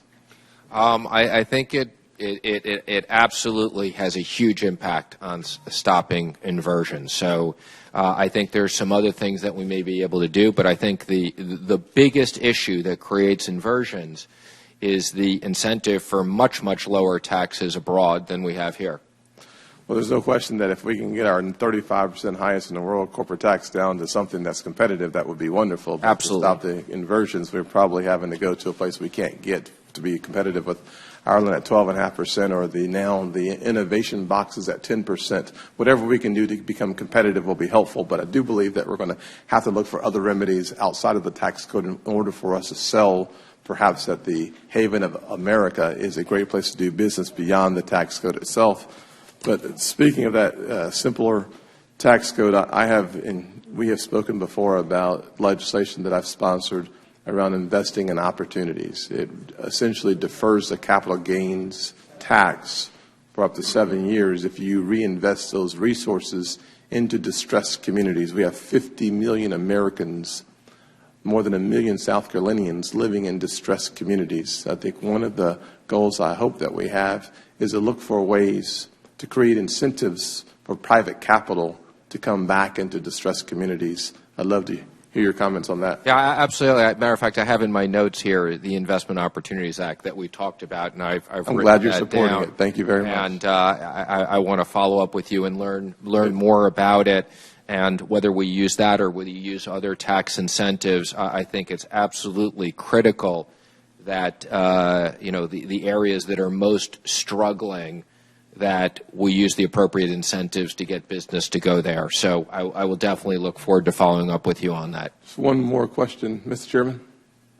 Thank you, sir. I thought that was a ringing endorsement for the Investing in Opportunity Act. I'll just take it as that from my ears, not necessarily what you said.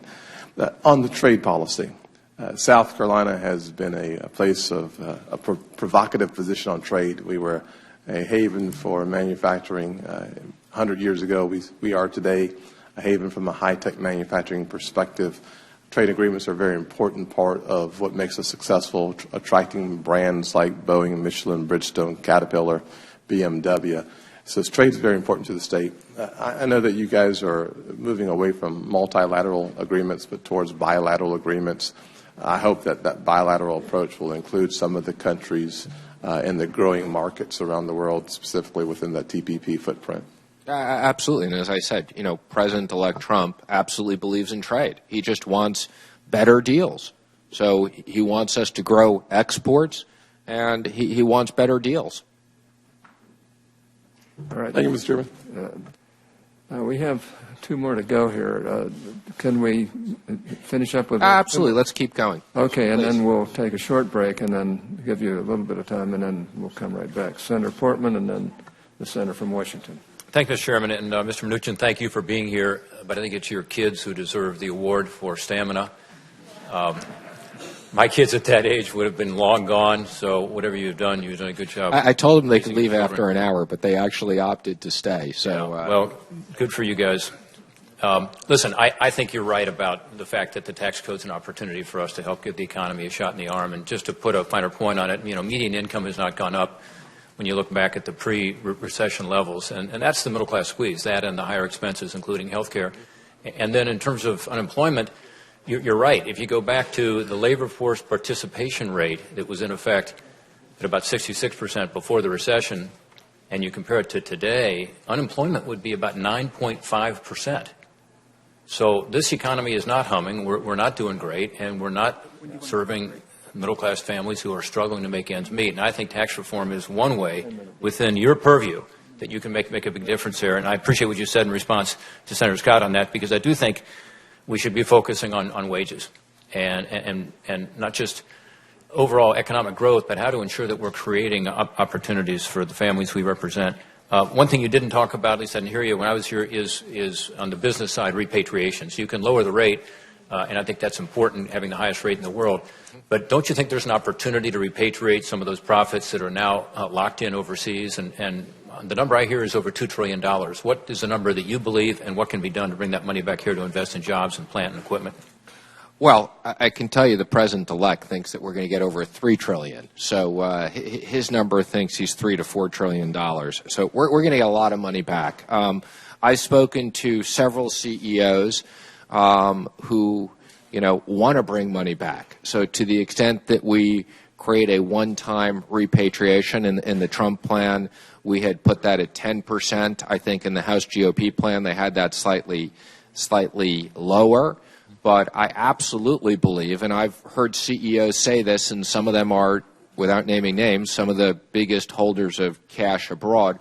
So you're absolutely want to do it, and we're committed to that. You're committed to working with us to be sure we can do that. Absolutely. Again, this has bipartisan support here, and we need to invest those funds back here, including for things like infrastructure. With regard to trade, there's been some discussion I've heard on trade. And as you know, I believe in expanding exports, and a former U.S. trade rep, and I think we're not doing enough there. But I also believe in a level playing field. And one area that we've had a lot of contention is on currency manipulation. We tried in the legislation called Trade Promotion Authority to get that done. Senator Stabenow and I actually introduced an amendment which came close, but we didn't quite get it done to make it a trade objective in our trade negotiations. But we did pass something in the customs bill that directly relates to your job. It says that Treasury has enhanced authority to take action on this. There's some conditions that have to be met that, frankly, trade manipulators will meet. And at the end of the day, if a country fails to change its policies, the Treasury Secretary can recommend the President take action, such as prohibiting the federal government from procuring goods or services from that country, calling for formal consultations on findings of currency manipulation at the IMF, International Monetary Fund. If confirmed, would you commit today to take full advantage of that enhanced authority that we've given the Department of Treasury? Absolutely. I think that's very important. And in particular, I just want to point out and thank you. I know you've taken the opportunity to meet with me several times, and I enjoyed our working lunch yesterday in your office, and we've talked a lot about these issues, and I'm absolutely committed to work with you on this, and this sounds like a very important issue. Again, I think it's one where there's some bipartisan agreement about the need to address currency manipulation, and I appreciate your commitment to use the authority we've given you and work with us on other authorities. Another topic I wanted to touch on was the IRS. I understand there was some discussion when I had to step out to another hearing regarding funding for the IRS. I heard what Senator Burr said about some of the examples of IRS poor management, including promotion policies. Obviously, we know that there was politics involved in the IRS, that they're making decisions based on political matters, which is totally inappropriate for a tax collection agency. So the IRS has created huge problems by the way it has not performed in a way that anybody would expect as a taxpayer. On the other hand, by understaffing and underfunding the IRS, taxpayer service has been eroded. And that affects my constituents in very, very direct ways. Are you committed to trying to fix these problems at the IRS, but also working with us to ensure that there's adequate funding and support so that the tax system can work better, hopefully under a very simplified tax code? Absolutely. And this is something I feel very strongly about, and it's something that I hope we do have bipartisan support on, because this is one of the areas where I think we'll all agree, to the extent we add resources, we can collect more money.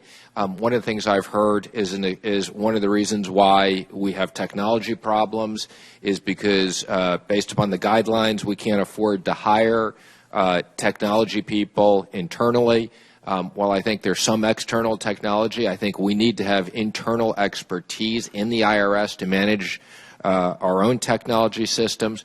And I think in this day and age, like any other entity, we need to have good customer service, that if people are paying taxes, they have the right to get the information.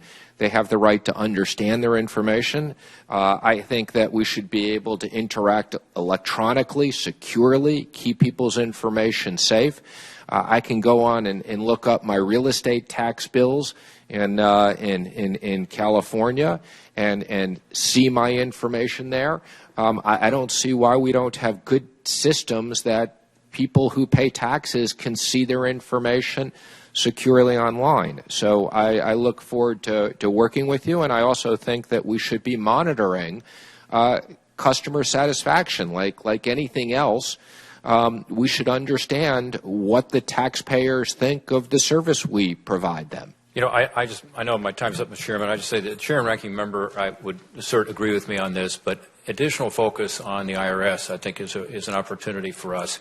And 19 years ago, there was this reform effort. I co-chaired it with Bob Kerrey, who was a senator at the time. I was a House member. Every 20 years, it probably ought to be looked at, you know, and including the technology. And I think so. This is an opportunity. I appreciate your comments on that today, and I appreciate your being here today, Mr. Mnuchin. Thank you, and I look forward to working with you on it. Senator Cantwell. Thank you, Mr. Chairman. And Mr. Mnuchin, I caught some of your testimony, but I apologize for being at the hearing with Energy Secretary Governor Perry for most of the morning, so missed most of your... Appreciate a busy day, and you're accommodating Yes. lots of us, so thank you. And thank you. I wanted to ask you, do you support returning to Glass-Steagall? I don't support going back to Glass-Steagall as is. What we've talked about with the President-elect is perhaps we need a 21st century Glass-Steagall. But no, I don't support going back as is of taking a very old law and say we should adhere to it as is. And so is that the position of what the Republican platform was? Because I thought it was Glass-Steagall. Again, the Republican platform did pass at the convention Glass-Steagall, and the President-elect, and when we talked about policy with the President-elect, our view is we need a 21st century Glass-Steagall. So when did that change? Oh, that's been, again, that's been part of the campaign. It's been in some of his speeches. So what, like October or? I don't. But I don't, after I don't the remember. convention, at the convention, it was Glass-Steagall. At the convention, the Republican position was Glass-Steagall. And so his position was never Glass-Steagall? Is that what you're saying? Or all along he meant a different version? Again, I can only tell you that post-convention, this is an issue that he and I have discussed, okay, and something that we will be looking at, but not. And do you think that Mr. Manafort's leaving had anything to do with the change? No. Okay. So you think that, to me, this is a very important issue. In fact, I would have said some point in August that the Republican platform had a stronger position on Glass-Steagall than the Democratic platform. But now I understand that the President-elect doesn't really support Glass-Steagall. He supports some modern version, which I don't understand. So maybe you could help me. Tell me what that modern version is. Again, I think that separating out banks and investment banks right now under Glass-Steagall would have very big implications to the liquidity in the capital markets and banks being able to perform necessary lending. I think in terms of looking at a lot of regulatory issues, the administration will look at Glass-Steagall and what I refer to as the 21st century Glass-Steagall, and as part of regulatory reform, have a view as to what's appropriate. So I just want to be clear, because I think in your testimony that I heard, you did allude to the damage that was caused by the implosion of our economy brought on by toxic financial instruments that did not have the backing that they needed. According to the Dallas Fed, it's $14 trillion hole in our economy. So I think you alluded to the damage that caused in your. So now, what I think you answered, or at least some of the notes I have here about to some of my other colleagues, that you believe in the concept of proprietary trading did not belong with a bank. That's correct. Okay. So where does that go then? So you're saying you don't think that today there's a clear prohibition and you want to see a clear prohibition? No. What I said is that in the Volcker rule, today we have a prohibition of proprietary trading in banks. With loopholes. The problem that we have is that the definition of that was left to the regulators to decide. And so the first issue is, and again, I'm a believer in proper regulation, but I'm also a strong believer in people need to understand the regulation. So we need to be able to explain to banks what's proprietary trading and what's not proprietary trading. I think we would all agree if we were all sitting in this room and just betting on things, that's proprietary trading. What I referenced is the Federal Reserve had their own independent report on a lack of liquidity in many of the important markets. So what I'm in favor of is that we have clear definition around the Volcker rule and that the regulators come out with that and do it in a way so that it doesn't eliminate liquidity in many of the important markets. So you would basically just tighten what you think are the rules that are out there. So you would lessen the rules that are already passed in Dodd-Frank. No, that's not what I've said. I want to be very clear. What I've said is that I support the Volcker rule, but there needs to be proper definition around the Volcker rule so that banks can understand exactly what they can do and what they can't do, and that they can provide the necessary function of liquidity in customer markets. And again, I'm referencing a problem that the Federal Reserve has independently raised. Well, I think this election was a lot about the frustration of the American people on the implosion of our economy and the fact that they haven't recovered. And I think that the president-elect, whether he directly or meant to, or I was pleased that his party adopted coming up with a very bright line of separating commercial from investment banking. So now, I think where we are today, we're not sure. Hopefully we'll get a chance to vote on this, all our colleagues. Now that our colleagues have to answer to platforms and committees, hopefully we'll get an answer where our colleagues are on this. But I will tell you that not only is this an issue of people wanting to see a bright line and be protected from this ever happening again, when it comes to the tax code and the tax policy, the American people have not recovered. So lowering the corporate tax rate without getting a plan for the average American who lost pension, couldn't send their kids to school, maybe lost their home. What is the tax policy that the president-elect and you are going to pursue that is going to help restore them from that major implosion and protect them from this ever happening again? Well, let me just tell you, from having traveled with the president-elect for the last year, I absolutely understand why he got elected, and that is because, as you point out, the average American worker has gone nowhere. The unemployment rate is not real. The average American worker has gone nowhere, and President-elect is committed, as am I, as his economic advisor, to work for the American people and grow the American economy so that the average American worker does better. And that's why I've been willing to sell all my investments, okay? I've been willing to give up my businesses. My desire is to work for the American people to create a better economy, and I understand that. I've traveled for the last year. I've seen this, and the president-elect understands that very clearly. And so, just one question on that. I know my time has expired. So, did you mention in your what tax break policy you would give to that American worker? Absolutely. We've specifically said that the objective is to create a middle-income tax cut and to create business taxes that incent businesses to grow and make businesses more competitive and hire more people So and not, create more not jobs here. specific to education or pensions or anything, a broad tax break to Well, the code. as we've talked, as we had a chance to talk about, I think pensions are a very important issue. Thank you. And I'd be happy to work with your office another time. Okay, I think that the people who have earned pensions absolutely deserve to have those pensions maintained and be safe. And I'm very concerned about the retiree issue in this country, and that's something that I look forward to working with you and others on. Thank you. We need to protect the pension holders in this country. Thank you. Thank you, Mr. Chairman.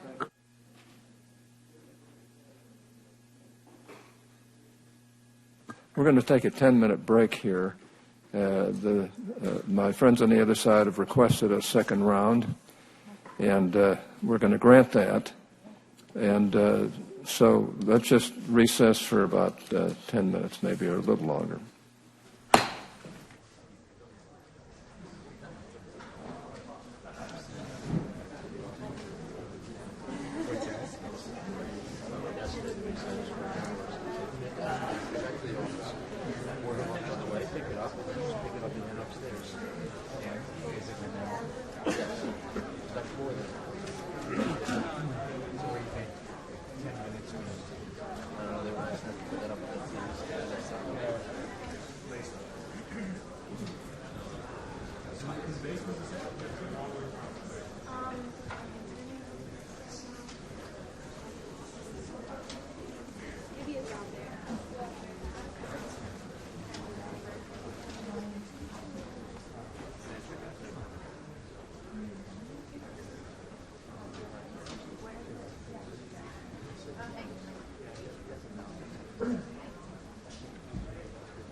Yeah. They didn't try to build their own nation state. Their resolution was, we want to be part of New Hampshire, even though we're not taking this. I didn't know that. It must have been in the April. Yeah. We just got to know. Yep, exactly that. So yeah.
There's a big covered bridge. Yeah, that's Jersey Salinger. So the Windsor Cornish.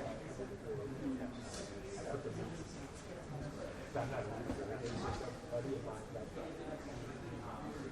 got this contract.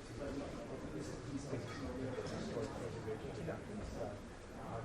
The 460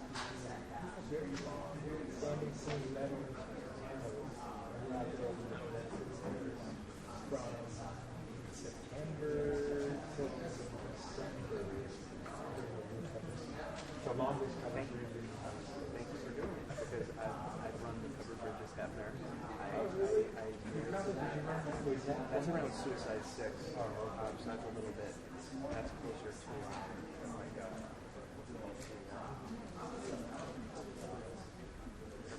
Town of Lamar. Exactly, so that's closer to that. Right, Queechee is gorgeous. Norwich is where I was. And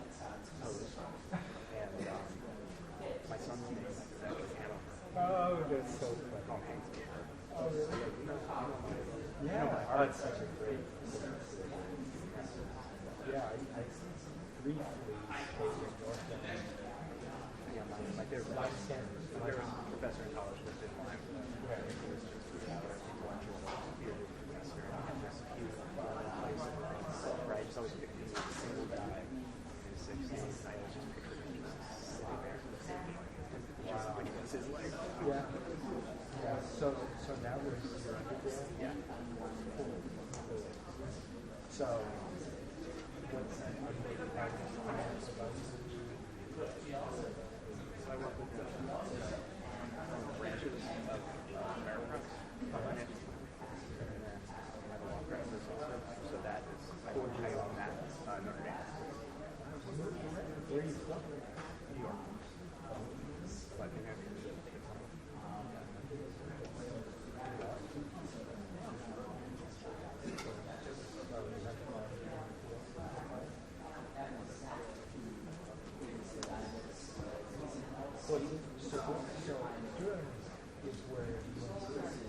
You're an yeah, the other term, right? Exactly. Yeah, both college students. Do you know anyone he used to be the president. Yeah, and then he moved to the president.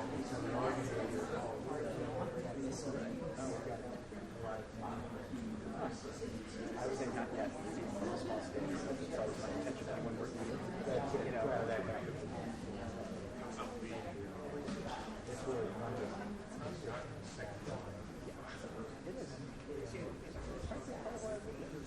it's really hyper involved. More so than I deserve.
I didn't know that was going to go down.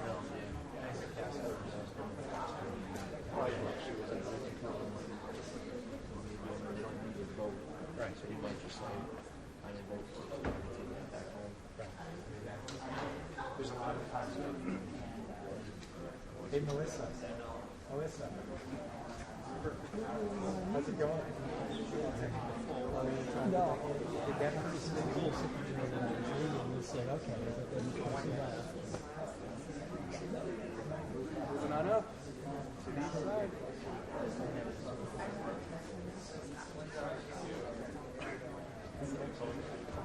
Somebody wants you to do family. No, I know. I know you do. Well, I also know career and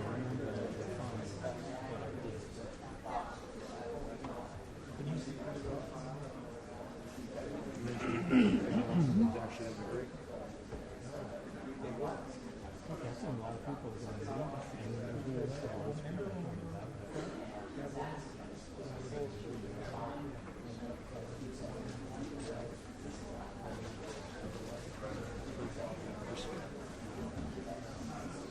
I think the first thing was just that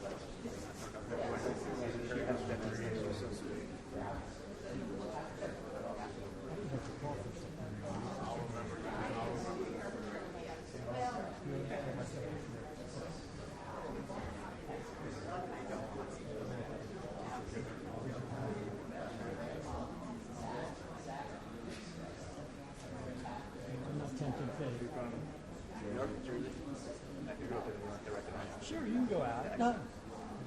I never recognized that.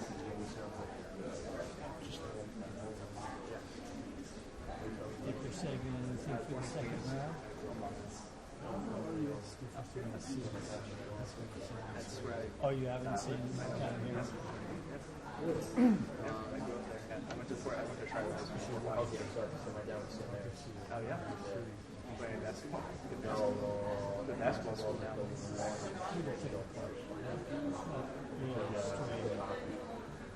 So far from the spring. Only a couple of little things came out. He wasn't my friends not there.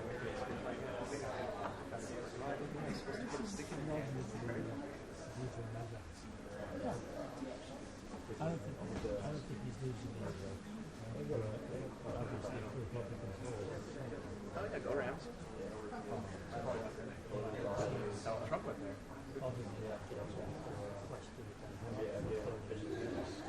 I think he can't piss off the Bronx. Congressman,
Hey, it was nice meeting you.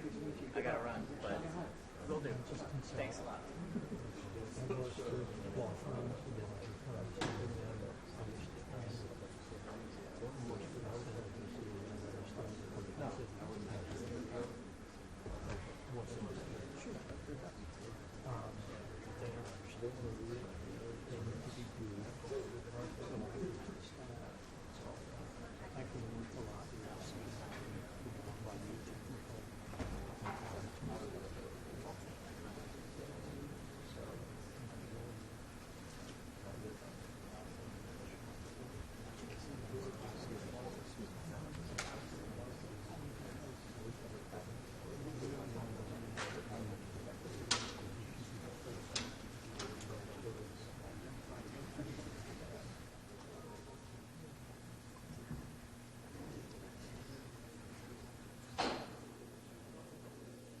My colleagues have asked for a second round, and we're going to do that. And but I hope people will help us to move this along. So I'll reserve any comments that I have to make. Senator Wyden. Thank you very much. Let's go back to the Mnuchin rule, if we could, Mr. Mnuchin. Let's say Congress proposed a policy that cut payroll and investment taxes for the top 1 or 2% of Americans while eliminating tax credits for those with low or middle incomes. That sure looks to me like what we agree is going to be called the Mnuchin rule. No tax break, absolute tax break for the wealthy. Do you agree with that? So, again, I think we want to work on bipartisan That's tax very reform. specific, and I'm asking it for a reason. I don't want to have to repeat it. If you have a policy that cuts payroll and investment for the top 1 or 2% while eliminating the credits for those who are low and middle income, doesn't that violate the Mnuchin rule? Again, I think we need to look at the overall tax plan. Okay, and as I said, the primary objective is to deliver a middle-income tax cut and tax simplification on the high end. That's our you are objective. already fudging on this commitment that you made to the American people, that you wouldn't give an absolute tax break to well-to-do people. And the reason I'm asking this is because this is exactly what ACA repeal was all about in the last Congress. and every single Republican up here voted for it. So I hope you'll think this over, but this is exactly what troubles me. We've got two tax systems in America. You are nudging our way, saying maybe you wouldn't give a break to the well-to-do. I'm asking you about a specific situation. You said, gee, I don't know. We'll have to go and see. Now, let me turn to a second area that working class people care a lot about, and it involves their purchasing power. There are a lot of questions about the 35 to 45% border tax that the president-elect is doing a fair amount of tweeting about. Could you tell the American people what products would be subject to this tax? And I'm not interested now in all the complicated theories about the dollar. I think it's a question worth talking about and the like. But Americans want to know what products would be subject to it. Working class people want to know, is gas going to be part of this? I mean, give me your response to this. Are there any products that are going to be exempt? Well, first of all, thank you, and I think that's an important issue. And I think that this week the president-elect came out and suggested that he had concerns about the House GOP border-adjusted tax. And part of it is the complexities around it, and part of it is I'm not talking about what the House is doing with border adjustment. I want to hear about the border tax the president has been talking about. He hasn't suggested a border tax. What he suggested is that for certain companies that move jobs, okay, that there may be repercussions to that. He has not suggested in any way an across-the-board 35% border tax. And if anything, quite the contrary, as you said, he has concerns about things that impact the price of gasoline and others. So what products would be off the table for purposes of what I call a border tax and you want to say is kind of something else? What products that working class people buy would be exempt? Again, I think when he's referred to a border tax, okay, he's referred to a small number of companies that have moved their jobs or are moving their jobs, putting products back into the United States and taxing them. So he has in no way contemplated a broad 35% border tax that couldn't be further from anything he'd possibly consider. Let me turn to another topic of tax policy, because we're trying to gather at least a bit of information about how you would deal with some of these kind of common tools that would be in your jurisdiction if confirmed as Treasury Secretary. Now, inequality has grown substantially over the last 30 years. There has been bipartisan support in the past for the Earned Income Tax Credit. There are a number of proposals pending now in the Congress. Do you have any thoughts on that? Again, first of all, as I suggested to you when we met, I hope we can sit down and talk about taxes with Democrats and Republicans and see where we can agree on bipartisan solutions. I think as it relates to any specific component of this, I think we need to look at the overall tax reform that we're going to put through and where things fit in it. But I would welcome the opportunity to follow up with you and work on that. Mr. Mnuchin, again, and I want to be respectful on this point, because you have not been involved in these policy fields in the past. And I respect that, because there's lots of leadership that a person still can provide. When I asked about Medicare, you'd be the managing trustee. You really didn't have any thoughts on that. I just asked you about the Earned Income Tax Credit. Tremendous interest among Democrats and Republicans. I gather you're not aware that the Speaker has long been advocating some improvements that Democrats are interested in. And I will tell you, we're going to have, I guess, the chance to go into some other questions. I'm very troubled about the fact that on these basic tools that you would have if confirmed, you seem almost unscathed by the subject. So thank you, Mr. Chairman. Well, I'm sorry that you're troubled by that. I hope I earn your support and respect that you aren't troubled going forward if I'm confirmed. It's not that, again, on the earned income tax credit, I don't want to comment on specific legislation on tax. I think that tax reform needs to be looked at as an overall policy, and I've laid out certain framework for what I believe the President-elect believes in for tax reform without commenting on specifics. I'm over my time for this round. I hope, because I'm interested in those discussions with you about tax reform, you're not talking about putting the earned income tax credit on the table as something you might throw in the trash can, because if you do, you're going to have opposition from me and you're going to have opposition from the Speaker of the House. Thank you. I'm not suggesting that. I was just saying I wasn't going into the specifics of every single tax item. Thank you. Okay, Senator Crapo. Thank you, Senator Hatch. Mr. Mnuchin, I want to try to cover three quick, maybe not so quick questions. The first one is to return back to the discussion you were having with Senator Warner about Fannie Mae and Freddie Mac and GSE reform, housing policy reform. I'm sure you're aware that Senator Warner and I and a number of other senators on the Banking Committee have worked for some time on legislation to try to deal with this circumstance. We currently have a situation in which Fannie Mae and Freddie Mac are in receivership. The federal government basically is running them. And the concern that I believe Senator Warner was referencing was a concern that the administration, not because we are afraid of anything, just because we're asking, we're trying to find out, that the administration may either believe that it's okay to keep them in receivership and just continue to run as is with the status quo, or perhaps to simply recapitalize them and put them back out into the market without any housing reforms.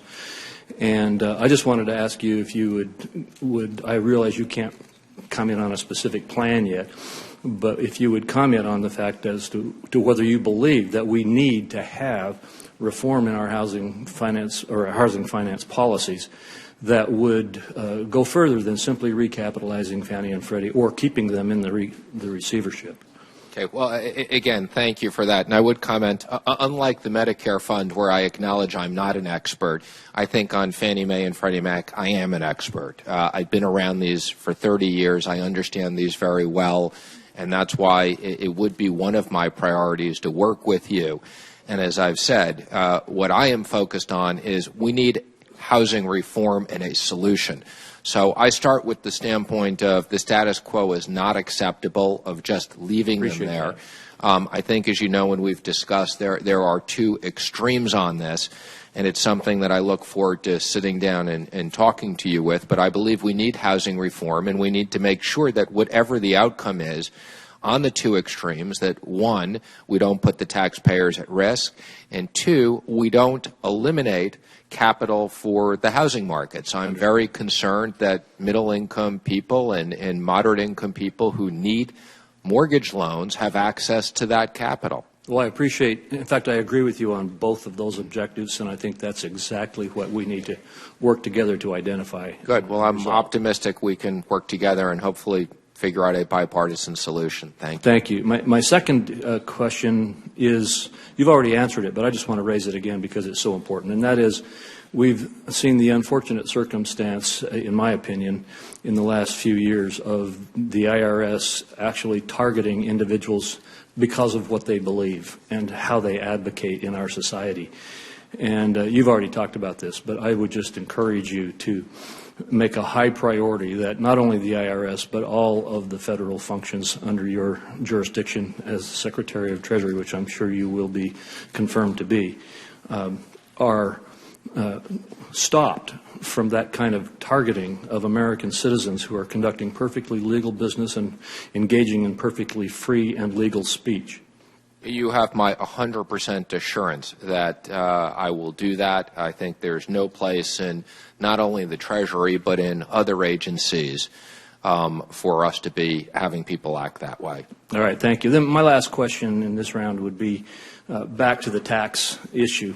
One of the big issues that I think we must grapple with, and I would just like your ideas on it, is that, as I'm sure you know, a huge percentage, in fact, a significant majority of the business entities in the United States pay tax through the individual income side of the code rather than the corporate side of the code. And as we reform, as we should, our corporate code and engage in individual tax code reforms, I'm concerned that we don't end up with a significant bifurcation between different business entities in the United States as to the tax burden and the tax rates that they pay. Could you comment on that? Sure, and I too think that that's an important issue. And again, let me just, for large companies that are in pass-through form today, the reason why large companies are in pass-through form is because they look at the personal income tax rate and they compare it to the corporate rate and the dividend rate. So I think for many large companies that are structured as pass-throughs, they will opt to take the business tax, and we will figure out a simple, non-bureaucratic, you check the box, you get the business tax, you leave the money in the company, you grow your company, you get the lower business tax. If you distribute it out, you pay dividends. And I think that that's something that's critical. And as I've said, we'll make sure that we work with Congress to make sure that we close loopholes so rich people don't use this as a way to get lower business tax. And on the other end, we'll make sure that small businesses are protected as well, legitimate small businesses. So that small businesses don't pay an incrementally higher tax just because they choose not to engage in the corporate form. Correct, and as something that we look forward to working with you on the details and how we can make sure that's preserved. All right, thank you very much. Thank you, Mr. Chairman. Thank you, Senator. Senator Nelson. Thank you, Mr. Chairman. Mr. Mnuchin, you no doubt are aware that one of the things as Treasury Secretary you will have to face is the multi-employer pension funds that are in dire straits. These are ones that have become unstable, and they're pension plans for people like truck drivers and carpenters and miners. And the Treasury Secretary has the authority to temporarily or permanently reduce the pension benefits if the plan is projected to run out of money. Therein, there are two bad outcomes. One, it's running out of money, and you are going to be faced with the problem of what to do about it. These are folks that are living on the edge, and a reduction of the pension is going to mean something that they have to go without. What do you think about this, and how would you approach this heart-wrenching issue? Well, I appreciate your concern, and we had the opportunity to talk a little bit about this when we met, and I believe your office followed up and sent me some information on this. So it's something that I look forward to working with you on. And let me first say, I think that people who have worked very long periods of time and have built up a pension deserve to get their pension. That is very important. On the other hand, we have to be careful that on the other extreme, we don't have a bailout of the entire pension industry and bankrupt the guarantee fund. But I commit to work with your office. I understand these issues. I understand the sensitivity of these issues, and I share your concerns that cutting truck drivers' pensions and other people's is a very significant outcome, and we should go to great lengths to figure out if there's other solutions before we do that. Since folks like you and me have been blessed, we haven't often had to walk in the shoes of folks like that are living on the edge. I completely understand. And I ask that in your position with this awesome authority as Treasury Secretary, that you put yourself in those shoes. Another financial disaster is what's happening in Puerto Rico, not only because of what they are at fault about, but also in the unequal way that they have been treated by the law, quirks in the law that I do not understand how they ever got that way. They're not treated the same on bankruptcy laws. They're not treated the same on Medicare and Medicaid laws. And they have a particularly tragic situation where they were given a block grant of Medicaid money. That's running out this year, while at the same time, 1/3 of the island's residents are infected with Zika. And we know that 15% of those infected with Zika, if they are pregnant, there's a 15% chance that they're going to have a deformed child.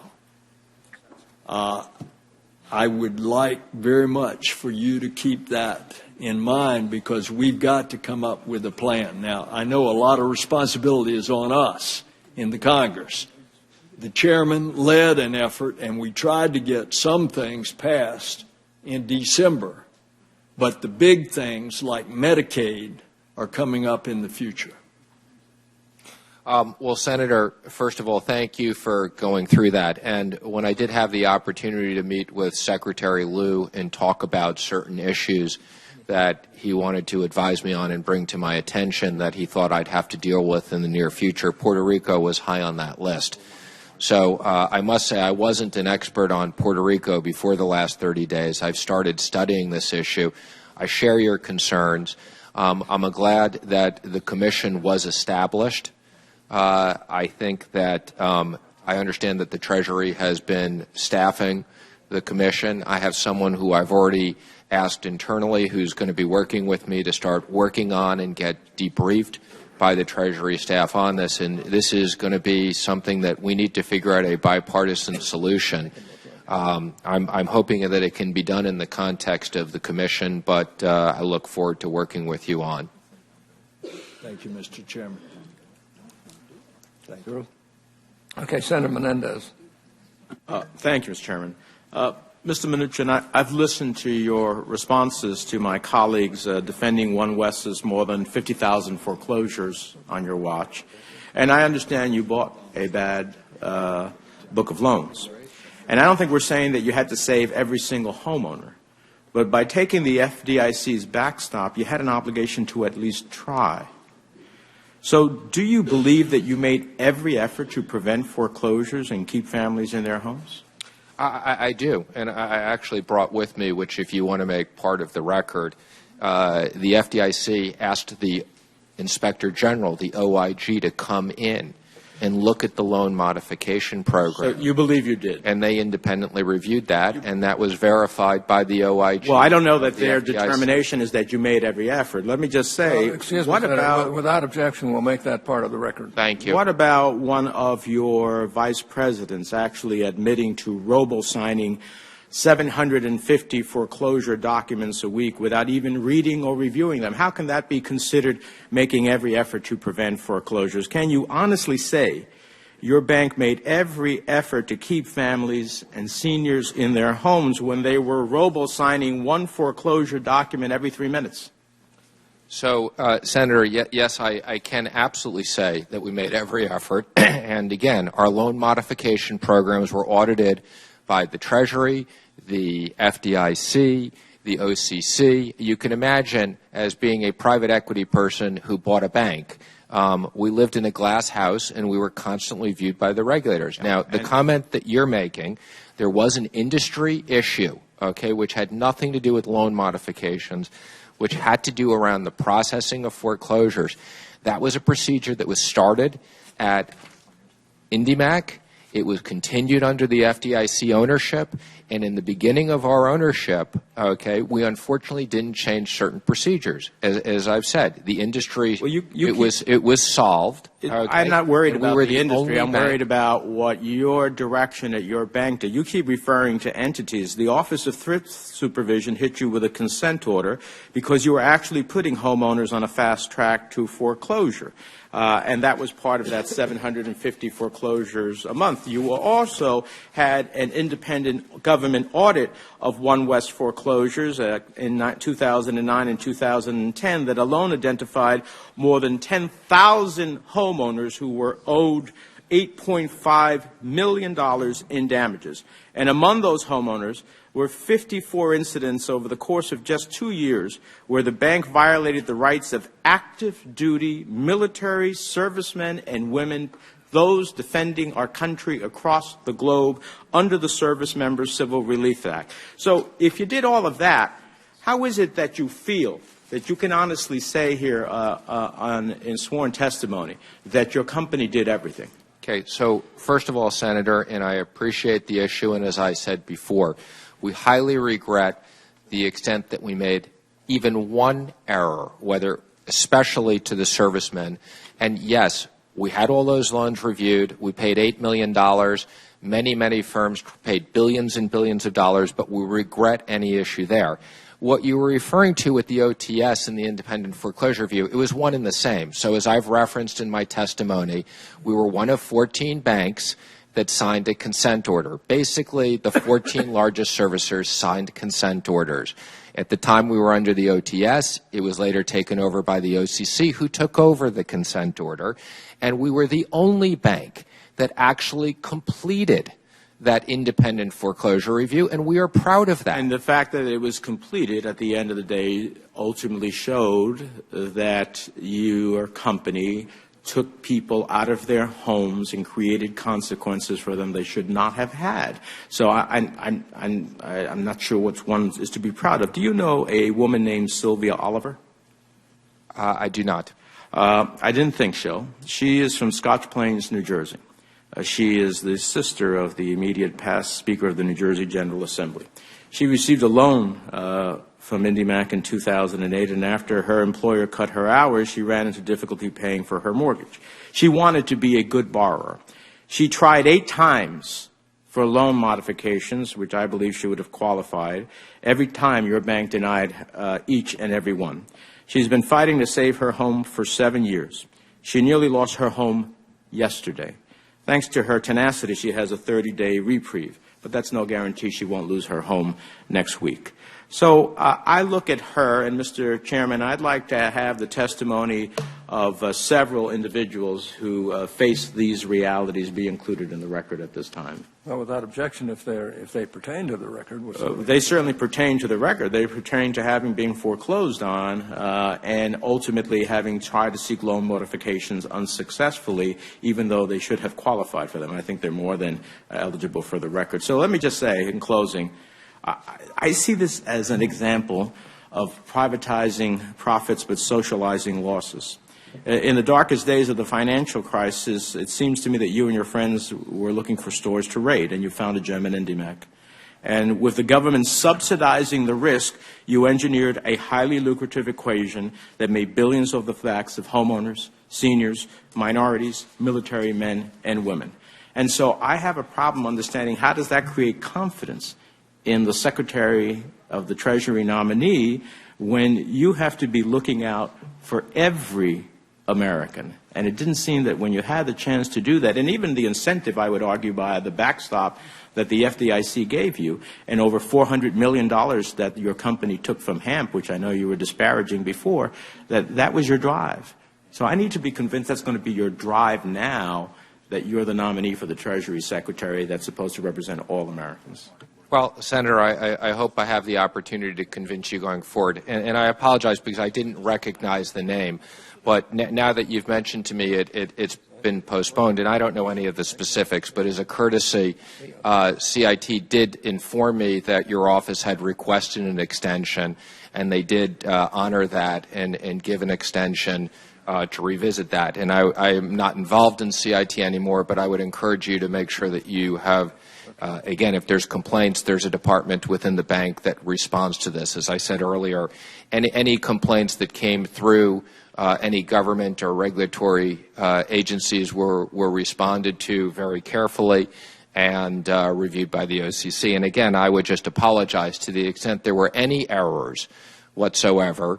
That is something that I'm very sorry for. But having said that, we took over a mortgage servicing business that was not part of what we were trying to build. It was a mess when we got there. We fixed it. We cleaned it up. And to the extent that we made errors or issues, we compensated people for that as part of the agreement that we entered into with the regulators, which we think is the right thing to do. Okay, Senator Carper. Thanks, Mr. Chairman. Mr. Mnuchin. I know you introduced your dad earlier, and he's still sitting there behind you. How old is your father? How old is he? 83. He's 83. Oh, you're blessed to have him with you. Thank you. I feel that way. He looks pretty good for 83 is all I can say, and I'm in a position to say that. I'm glad you said that. It is true. My parents are both deceased. There a couple of things they used to say to my sister and me when we were growing up over and over and over again. I don't know if your parents ever did that, hoping that it would somehow sink in. But one of the things they're always saying is figure out the right thing to do, not the easy thing. What's the right thing to do? Just do it. They'd say treat other people the way we want to be treated, golden rule. My dad was always big on doing things well, doing everything well. I like to say, if it isn't perfect, make it better. And my dad always used to say, just use some common sense. He said it to my sister and me a lot. We must not have had any. But can you just think of a word of advice that your dad or maybe your mom have given you over the years that you could have used or should have used with respect to the foreclosures that you were facing and what you did? Just very briefly. Just a word of advice from them. Well, again, first of all, thank you. I agree with those many things that you were told. And as I mentioned, not only has my father had a big influence on me, but my mother who's passed away and my grandparents and understanding the importance of hard work. Again, I can tell you. Just one good thing that your mom and dad that applies to what guided you in this mortgage foreclosure. Absolutely. And I think kind of as you've suggested that treat people as you'd want to be treated, be sympathetic, be empathetic to those people and understand what they're going through. Good. The other thing I would add to that, everything I do, I know I can do better. And I think you've acknowledged that as well. It Absolutely. Sounds like you guys tried, but we can always do better. I want to go back to the issue of how to create a nurturing environment for job creation, job preservation with respect to growing exports, making sure that we get our products to markets across the world. The president-elect has I think, several times, at least I've heard him talk about support for a duty on items imported from China. I think it's like 45%, 35% duty on items imported from Mexico. I think he may have also considered an executive order imposing a 5% tariff on maybe on all imports. And I have a question with really three parts. And first, if the administration chooses to pursue such policies, how would you prevent those countries affected from imposing similar duties on American exports? Second, Mexico is, as you probably know, our second largest export market for goods. The top three exports in 2015 were machinery, electrical machinery, and autos, vehicles. If Mexico were to impose a 35% duty on American exports, any idea what would be the impact on our manufacturing? And third, what role would our government have in assisting those maybe small businesses that were harmed, and even not so small businesses harmed, the workers that might be displaced by the closing of international markets to our domestic manufacturers? Well, first of all, those are all good issues. And let me assure you from my conversations with the President-elect on trade, and I have discussed a lot of the trade issues with him. I've also had the opportunity to work closely with Wilbur Ross over the campaign, who's also very involved in trade, as well as Peter Navarro, who will be in the White House. And trade, I think, as you know, at least certain enforcement issues of trade cut across both the Treasury, the Commerce, and the USTR. So I would be working with the other people on a unified position on trade. Where the President-elect has talked about, I've never heard him talk about 30 or 35% tariffs across the board. I have heard him specifically say, well, if certain companies want to move their jobs, we're going to specifically put a tariff on them.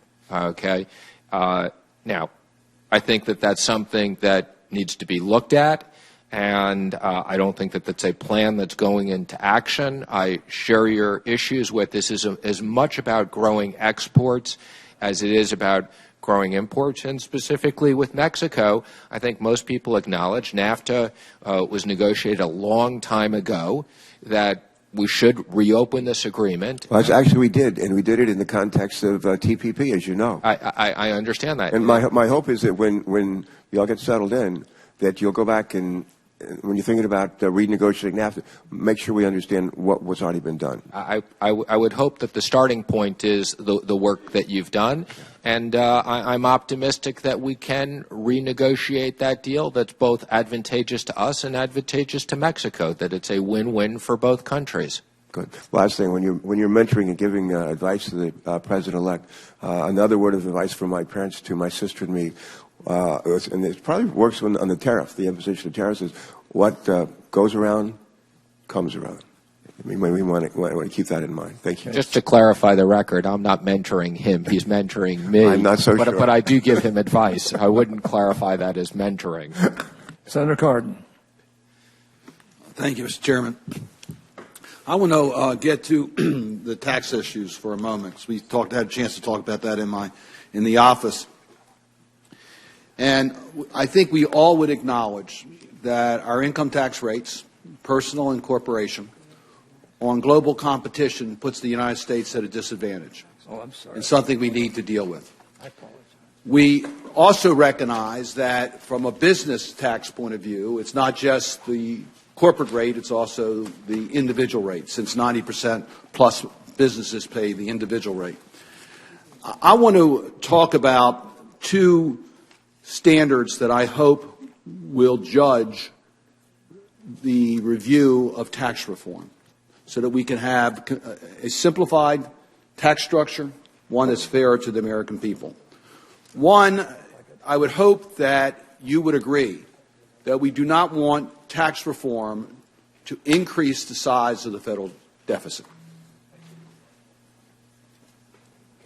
I'm taking notes. I don't know if you want me to answer them one at a time. The second is that tax reform should be at least as progressive as our current tax code. That is, middle-income families should not be asked to pay more in regards to our tax code. So, and again, in both those issues, and I share your concerns. On the first one, again, we do believe in dynamic scoring, and with the appropriate growth, I think we want to make sure that tax reform doesn't increase the size of the deficit. And in regards to the second issue, as I've said in my discussions with the President-elect, he is very interested in us providing a middle-income tax cut. That is his priority. And I would just urge on the first part that recognize that we have to be disciplined as we deal with the federal budget. And I would hope we would have consistent rules in regards to both spending and tax cuts as to the dynamic nature of those types of activities. It's a lot easier for us to use the current rules because they're objective and we have professionals who give us the ground rules. When we start using subjectivity, it could be abused. At the end of the day, we could have much larger deficits. But your point is you do not want to add to the deficit of the country. That is correct. Through tax reform. And secondly, you want to make sure that middle-income families are not disadvantaged by the tax code. Now, so here's the challenge. We also believe we should be competitive globally because you want to grow our economy in regards to exports. It's difficult to see how you can get that done within the context of using just income tax revenues, because the United States, among the industrial nations of the world, has a relatively low part of its economy tied up in government, and yet we have marginal tax rates that are among the highest in the industrial world. The reason, of course, is that we don't use a consumption tax, and every other industrial nation uses a consumption tax. So without bringing in other sources of revenue, we're going to have a very difficult time to get those competitive tax rates. So I would just urge you, as I did in my office, to take a look at a progressive consumption tax. It is border adjusted, it does reward savings, and does make our tax code not only competitive, but gives us a competitive advantage over the industrial nations of the world. Well, again, I appreciated meeting with you and talking about these issues, and we'll follow up. And, again, under the appropriate growth numbers, as I've said, with dynamic scoring, we're not looking to grow the deficit. And obviously one of the concerns is the size of the debt and how it's gone up. In regards to your other issue, one of the issues, and this impacts trade policy, is we don't have a VAT tax system. We have an income tax system, and other countries do. And that's one of the things that, and of course, looks at. The rest of the world uses consumption taxes. That is border adjusted. We use income taxes. Income taxes are not border adjusted. That makes it difficult for us to grow exports. So it also, of course, does not reward savings, which is another area. During the best of times, America's savings ratios were not competitive with other countries. We could use more incentives for savings, which is the other area that we talked about in my office that Senator Portman and I and others have worked on, and that is to increase the opportunities for Americans to save, particularly in retirement savings. That I don't believe would be a partisan issue. And as we are working for major tax reform to try to make our tax code fairer and more competitive, I would urge you to work with us on retirement savings and other savings initiatives that we could make progress, I think, in a relatively short period of time. Look forward to working with you. Thank you. Thank you, Mr. Chairman. Thank you. I have to apologize to Senator Stabenow, and she should have been next, so we'll turn to you now. Well, thank you very much, Mr. Chairman. Mr. Chairman, I want to thank you very much for allowing us to have an opportunity to fully ask questions in multiple rounds. I really appreciate it and the way you're conducting the hearing. So, hope we only have 2 rounds. Yes. Well, thank you. Thank you for allowing that. And Mr. Mnuchin, this really is a physical marathon, I think, of endurance in just the nomination hearing. So we appreciate your hanging in there as well. Thank you. A couple of different things. First of all, following up on colleagues speaking about jobs going overseas, obviously a very critical issue for Michigan. We make things. We pride ourselves on making things, manufacturing, one of the most significant parts of the economy. I've been working for a number of years on a bill that we call Bring Jobs Home Act that would end the ability of a company to write off the costs of moving overseas. I mean, I don't know why, if a facility is closed, the workers and the taxpayers and the community should pay for the move. And that certainly seems in line with what our incoming president has said. Would you support stopping that write-off? I look forward to working with you on that. I can tell you it sounds like something the president-elect would like, so I look forward to working with you on that. Well, I think it's important that we take step one of all of the loopholes that are there. First one is we shouldn't pay for the move. So I appreciate and hope that that's something that will be embraced. Different subject. I know colleagues have talked about pensions, which are critically important. People throughout their lives often giving up a pay raise to put money into a pension. It's just very serious what's happening to pensions around the country, and certainly whether it be a multi-employer pension or single employer pension, deeply concerned about what's happening to people. We know that we've heard that from the GAO in 2013 that if there was a multi-employer pension fund to become insolvent, a very large troubled plan, then we could see an estimated benefit paid by the PBGC to be reduced less than 10% of the guaranteed level. So you'd be talking about somebody who worked hard all their life that would be getting $2,000 a month and then could end up with $125. Seems to me that's a pretty basic promise that we need to keep. And rather than ask you to comment at this point, I want to go on to the other the other piece of keeping our promises, but I ask you to respond to both. One is a pension, and the other is Social Security. And as Treasury Secretary, you will be a trustee, a very important position. And I think it's important to know if you're committed to upholding the new president's promise in May of 2015 that he would not support cuts to Social Security. I absolutely support the president's promise. That's why I'm here. And secondly, what's a cut? I mean, we have heard increases in the retirement age. Is that something that you would support? Again, I've heard the president's promise, and I would sit down and discuss it with him, and I'm happy to work with you on the specifics. But I haven't discussed the specifics with him, but I know from a high level how he feels. And just going back to the pension fund issue, I acknowledge it's a very significant issue and something I look forward to working with you in your office on. This is very real for people, and just as the financial crisis created a serious situation for people in homes and for financial institutions, we all know pension funds were involved in that as well, and somehow didn't make it to the top in terms of being able to be made whole. And so I think that's an unfulfilled promise and obligation that our country still needs to keep. On Social Security, though, there are a lot of ways. I mean, what's a cut? A lot of different ways to look at this. And whether it's raising retirement age, change CPI, progressive price indexing, privatization, cuts in the amount of benefits, I mean, all of these things would reduce a retiree's or worker's lifetime benefits as they become a retiree, and all of them are extremely significant. Just out of curiosity, do you know the average Social Security benefit per month? I do not. I apologize. $1,228.12. Not a lot to live on, and for about a third of the seniors in the country, that's 90% or more of their income.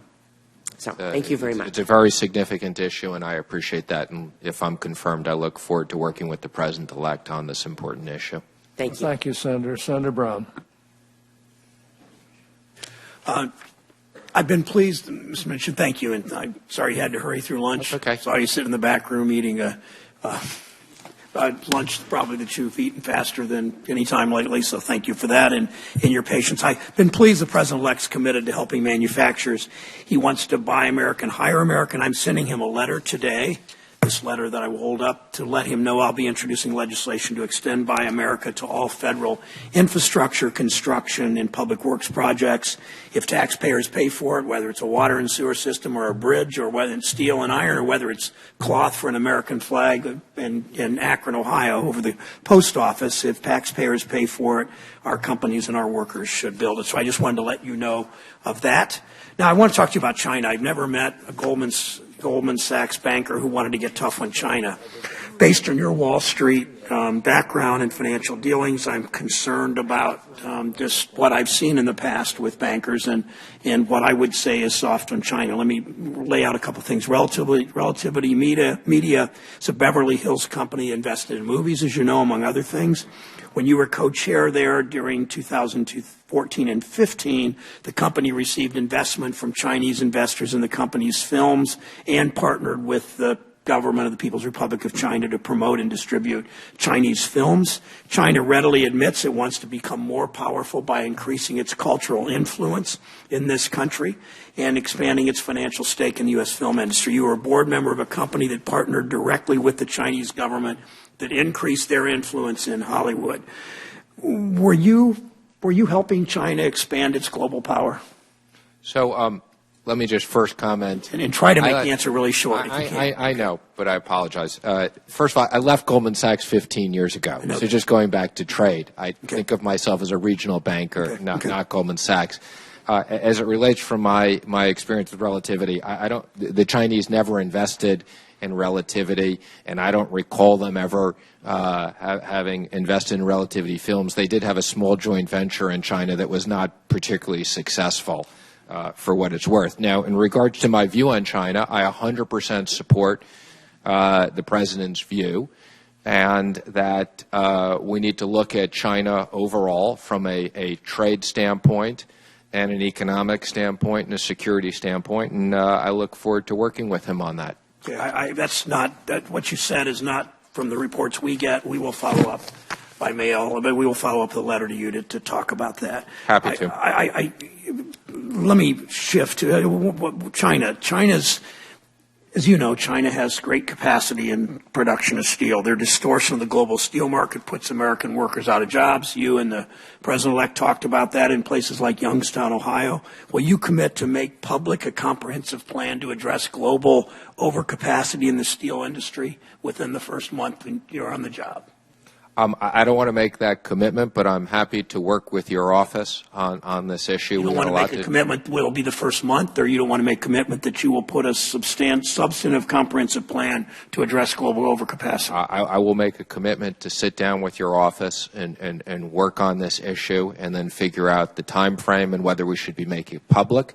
But I understand the issue. The President-elect is concerned about these issues, and we'll work with you on this. Thank you. I want to follow up on, you said you left Goldman 15 years ago, correct? I did, 2002. You're aware, I think, that during part of the time you were at Goldman, you were one of the two firms, I'm not saying you worked on this personally, but I'm saying that Goldman was one of the two firms that managed the portfolio of the Central States Teamsters Pension Fund.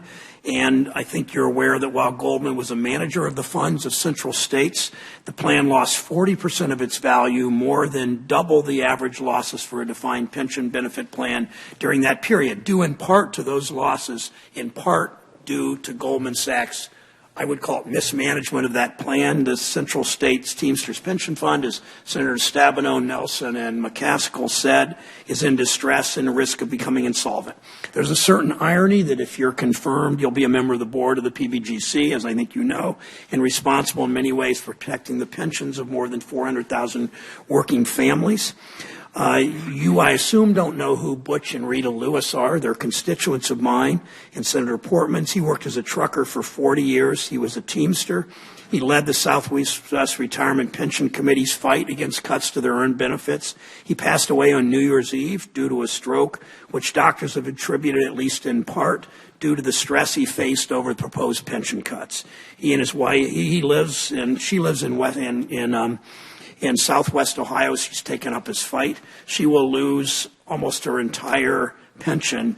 So I know you said you aren't for finding a way to make these pensions whole, but understand that this Congress bailed out Wall Street banks, including Goldman, and I hope that you'll change your mind on helping make these pensions whole. And I appreciate the significance of the pension issue, and I can assure you I had nothing to do with that issue when I was at Goldman Sachs. I know that, but I also, but that doesn't make Rita Lewis feel any better. I completely understand that, Senator. I appreciate that. I just know there's an ideological antipathy in this body from its more conservative members to help the Wall Street banks, but not to help workers like Rita Lewis's husband. Well, that's going a little far. I don't know anybody who wants to do that. I don't know anybody on. Okay, Mr. Chairman, I'll finish my comments. One more point I wanted to make. Last year, I worked with some manufacturers concerned that a metals warehouse owned by your former employer, Goldman, was driving up aluminum costs. The Fed proposed rules to rein in merchant banking authority that allows banks like Goldman to own these metal warehouses. We've done some hearings on that. Will you make it a priority to help the Fed finish its merchant banking rules and to use Treasury's authority to address these unfair practices? Absolutely. I'd be happy to look into that and work on that. Okay, that you understand. Thank you. I understand Treasury has joint rule-making authority in merchant banking, so they have a role, you have a role, and I hope that you exercise it. Thank you. Thank you, Mr. Mnuchin. Thank you, Senator. I guess Senator Warner. Or, excuse me, Senator Heller. I'm sorry. Mr. Chairman, thank you. And Mr. Mnuchin, thanks for your patience. It's a long day, but I hope it's only one day. I want to talk. I don't question the President-elect's desire to repeal and replace Obamacare. He said it, and I don't doubt it. What I do question is what his positions are on all the taxes. And as you know, there were a dozen or more taxes in Obamacare, $1 trillion, new taxes on middle-class America. Can you clarify to me the President-elect's position on the taxes that went along with it? Does he want to keep them? Does he want to repeal them? Give me your best thoughts. So, first of all, again, I just want to again apologize that we didn't get back to you on that information, and I assure you, I've read my staff the Riot Act that this will be our top priority when we leave today. In regards to Obamacare, I haven't been as involved in the specifics of the repeal and replace or replace. As it relates to the taxes, my understanding is to get rid of the surcharge on that. Obviously, there's a number of controversial taxes in there. The medical device tax, of course, being one, Cadillac tax being another. And I want to kind of hone in a little bit on this Cadillac tax, because as you're well aware of, it's a 40% excise tax on what they consider or deem to be Cadillac taxes. And most people that have what would qualify as a Cadillac tax doesn't come anywhere close to high-end health care programs. This would affect 1.3 million Nevadans, 120 million Americans. We're talking seniors, unions, public employees, go down the list, that are going to hit by this 40% excise tax. Give me your feelings on this and your desire to repeal a tax of this nature. I agree with you, and as I said, I'm not as close to the whole Obamacare discussions right now, but I will definitely follow up with you on that, and I agree with your view. It was postponed 2 years to 2020 from the work of Senator Heinrich from New Mexico and myself. And we're working hard. What I just want is a commitment to work with you as we go forward on this, and hopefully we can repeal what I consider to be a very onerous tax. It sounds like what you're saying makes absolute sense, and you have my commitment to work with you on that. Thank you. I want to talk also a little bit more about housing. 17% of the houses in Nevada are currently still underwater, 17%. I want to talk about the mortgage debt tax real quick. The IRS deems it a gift today, that if you bought your house for $250,000 today, it's worth $200,000. You sell it for $200,000. They deem that $50,000 as a gift and want to tax you on that. Now, Senator Stabenow, Isaacson, and Menendez, we have worked closely on this, and it expired as of January 1st. We have reintroduced that legislation to try to eliminate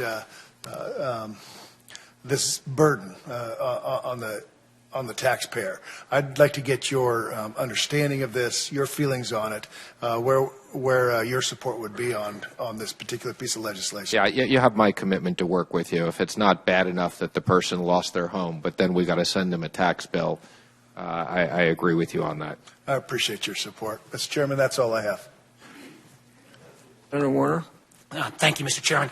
I just want the record to reflect I would differ with my colleague, the Senator from Nevada, in terms of characterization of most of the funding that went in for Obamacare. Candidly, it went in terms of capital gains surcharge for folks like you and me, and the higher income surcharge, again, folks like you and me. And I know this has not been your focus yet, but in any world, in any form of hocus-pocus dynamic scoring scheme, the ability to say we're going to, as the President-elect has said, maintain the prohibition against pre-existing conditions, keep kids on their parents' policies till they're 26, make sure there's insurance for everybody, and pay for it all will be a curious act. Let me come to my questions, though. I appreciate very much your earlier comments to me and Senator Crapo about GSE reform, but I want to clear up one thing. As you're aware, there have been a number of hedge funds that, at the absolute demise of those Fannie and Freddie in the public markets, they went in and bought them cheap. That's what hedge funds do. And they have then launched a remarkable campaign, both public and private, of lobbying that is, in certain ways, in terms of even character assassinations of certain senators, that in certain ways is almost unprecedented. The President-elect and you invested in one of those funds. The President-elect has divested himself. I imagine you will divest yourself as well. But again, in light of your firm commitment earlier not to go with some kind of recap and release scheme that would greatly enhance those hedge funds' profits, I believe, and then leave the taxpayers potentially holding the bag if another housing crisis took place. I just thought you'd probably want to comment on that and reaffirm that commitment that you're going to be looking out for the interests of the taxpayers and not some of the folks that you might have invested in the past. I mean, first of all, let me just comment. I have divested my interest in that fund as well already. And as I said, my job is to look out what's for the best interest for the taxpayers, balancing on this issue the need for housing reform and making sure that we maintain housing liquidity with making sure that the taxpayers are not on the hook for that. And whatever the legal issues are associated with, again, as it relates to the entities, I have tremendous expertise on the entities. As it relates to the legal case of various holders of different securities, I haven't studied that at all. And I would that to concur the courts. that those of us who've been part of the reform realize that legal proceeding will continue. One of the things, you're complimentary on my business background, and obviously you've had a great deal of success in business as well. One of the things I think that business people oftentimes bring to the political process is willing to look at things fresh. And you as a business person realizes there's two sides of a balance sheet. There's revenue and there's spending. Yes. Many people come to the political process and get hired into this process by taking absolutist pledges on things like revenues. As we discussed in my office, if you look and share with you the data of the 34 industrial nations in the world, much to the surprise of many, America actually ranks 31st out of 34 nations in terms of total revenues as a percentage GDP. It affects our tax rates compared to everyone else. I know you're not going to probably fully answer this, but my hope would be that you would not, or in your moving forward in this position, take one of those absolutist pledges that in an effort to try to drive down our $19 trillion deficit going up much higher if with some of these tax reform plans putting foot forward, that you're not going to arbitrarily take one whole half of the balance sheet off from being considered, the whole question around revenues. Oh, I mean, my only pledge is I'm working for the American people, and we'll be open-minded at looking at different things. And the good news is not only do I have hopefully a new view, but we got a president who's willing to look at. Well, I'm going to hold you to that, because the absolutist approach, which never looks at revenues, is the only leads us to the place where we are right now, where we're spending, frankly, at the lowest level in modern American history on education, infrastructure, and R&D. And that's not a good business plan. Let me go to two other questions really quickly. Earlier comment, and I was a little surprised at your response, having gone through the FDIC process with a relatively mid-sized institution. As I'm sure you're aware, Lehman, much smaller than most of the SIFI institutions, took 5 years in the bankruptcy proceeding. And in Title II of Dodd-Frank, a bipartisan component of the bill that actually had 80 senators support, there was an acknowledgement that while we need to prepare for bankruptcy proceedings, and those are the liquidation plans that these institutions have to prepare, that if that proceeding couldn't take place, or if bankruptcy wouldn't work, you had as a fallback provision Title II. It would concern me greatly if you agreed with some of the other comments that Title II reserve that most of the large institutions actually believe strengthens the systems, you'd be in favor of repealing. Well, again, it's a complicated issue. Absolutely. So that's why I'm concerned. Again, I'm not suggesting that we remove Title II tomorrow without having the appropriate bankruptcy solution. And again, it depends on what's in bankruptcy. So it depends about whether we're talking about a holding company that just has a bunch of sub-debt and equity, or if we're talking about the bank. So again, we've had a process to resolve banks. Again, I think that we need to look at is the holding company issues. What I would simply point out, the National Bankruptcy Conference, which is composed of bankruptcy judges, lawyers, believes, quote, orderly liquidation authority under Title II should continue to be available, even if the bankruptcy code is amended. Thank you, Mr. Chairman. Senator McCaskill.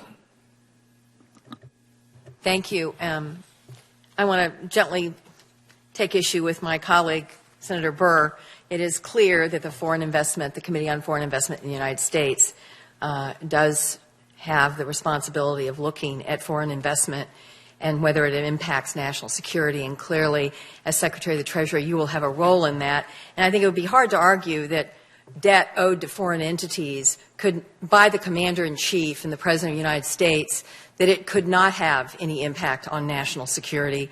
I recall that when a foreign company was looking at buying Starwood, for example, it was going to go to CFIUS for a decision. And I want to point out for the record that if you decide somebody wants to come in and buy one of President Trump's properties, and if CFIUS meets and you decide it's going to risk national security by the location or who the foreign entity is, the ultimate decision is whose?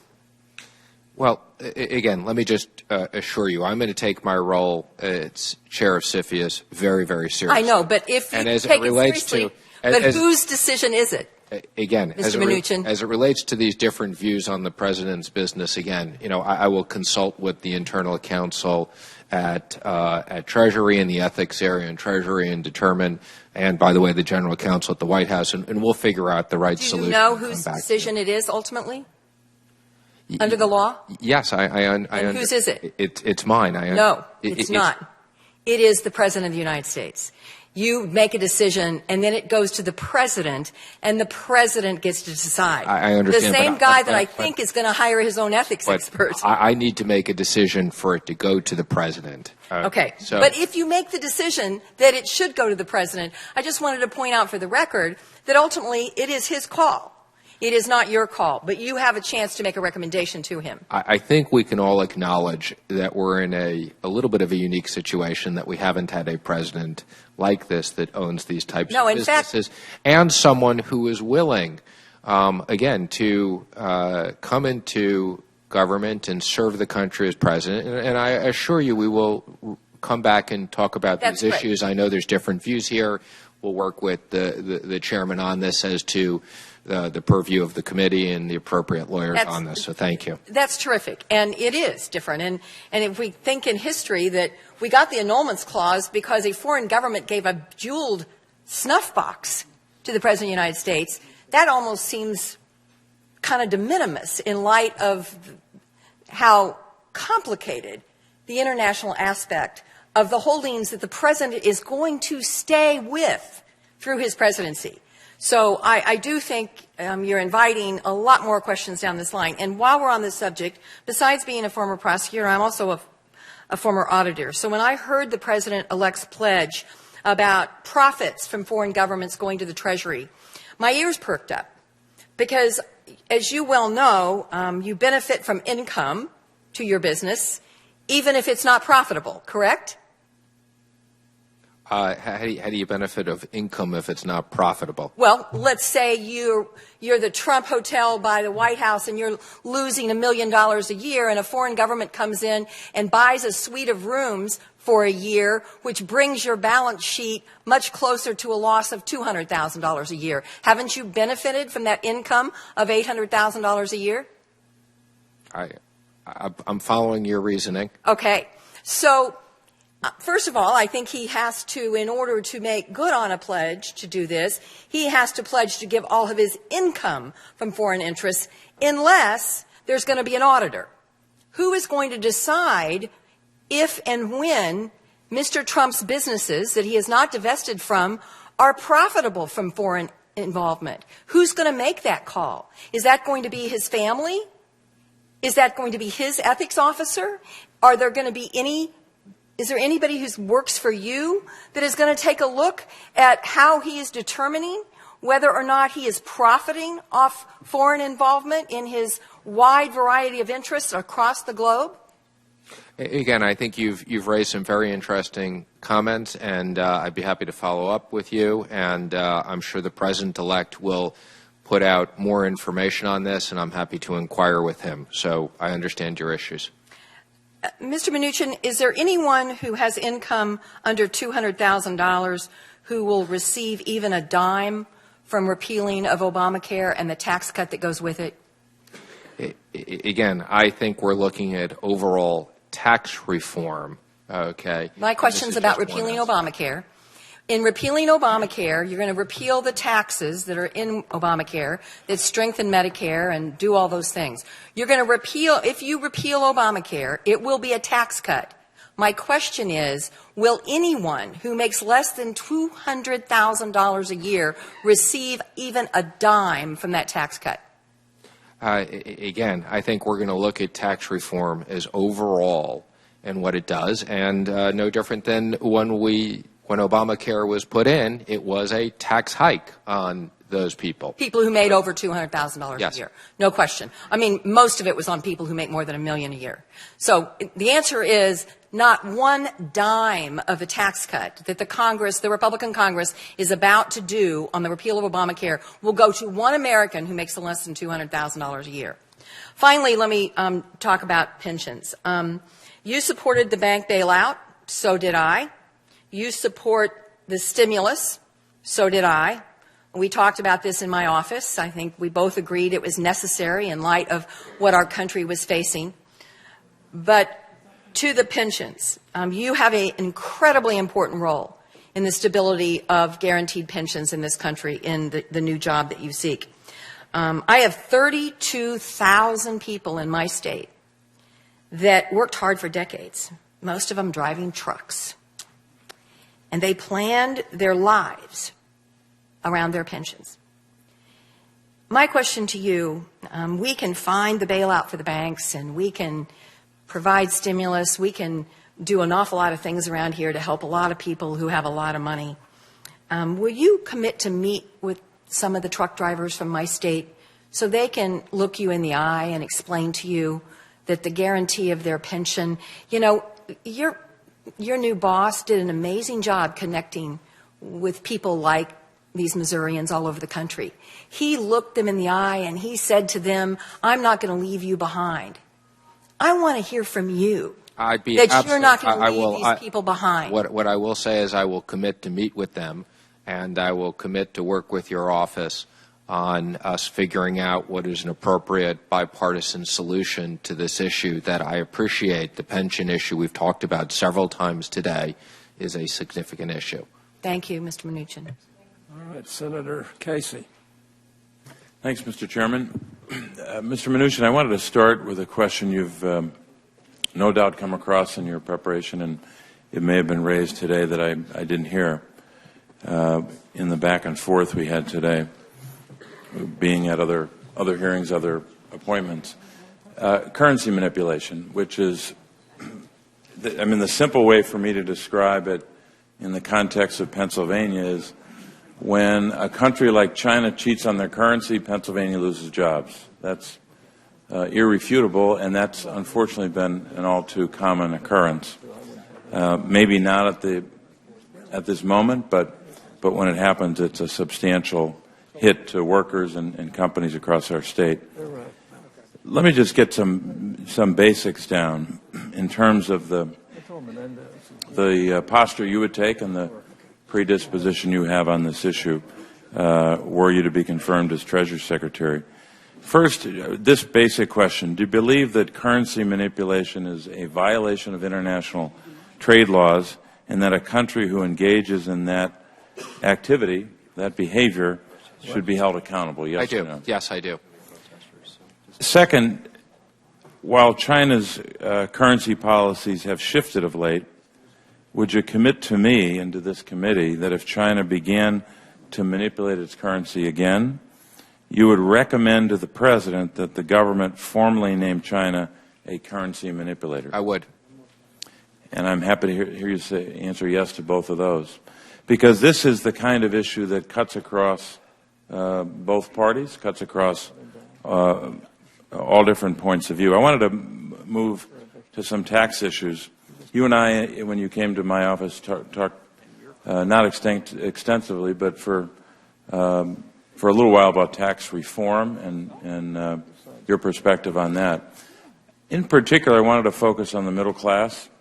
Many in the incoming administration have talked about trying to help the middle class. And correct me if I'm wrong, but I think you've repeatedly said that you want to provide middle class tax cuts. Is that correct? That is correct. what specific provisions would you support as Treasury Secretary that would get to what you would define as a set of policies or trade policies that would provide that kind of middle-class tax cut? Well, I think there's two different issues. I mean, there are trade policies and there are tax policies. So I see the trade policies as doing things that are beneficial for the American worker and American companies, and I see the tax policies as things that will incentivize businesses to be competitive here, as well as simplify the personal taxes and reduce middle-income taxes. Well, I hope we can be more specific, because I think the American people need to know that when any deal is reached in this town as it relates to taxes, whether it's tax reform or whether it's something more limited, that the middle class doesn't get left behind, as they often have in tax policy. I shared with you that piece from the New York Times this August. Neil Irwin, I think it was August 12th, I remember the date because of how stunning it was, where when he did the analysis of then-candidate Trump's tax proposal, which was really an embrace of the Republican House tax plan, the middle class got 0.2%, big bonanza there. The top 1% got 5 full percentage points of addition. Now, you may debate and say Neil Irwin's piece was wrong or other analyses are wrong, but I hope that at the end of a period of time when this incoming administration is working with the Republican Congress has had an agreement on taxes, I would hope that we would not see that kind of a bonanza, a giveaway, almost an unfettered giveaway to the very, very wealthy. Last question I have gets to the basic concern that a lot of us have, is that you're seeking to be not just part of a cabinet, and not just part of a government, but arguably one of the top 2 or 3 positions in a new government at any time. I think that's been true since the founders.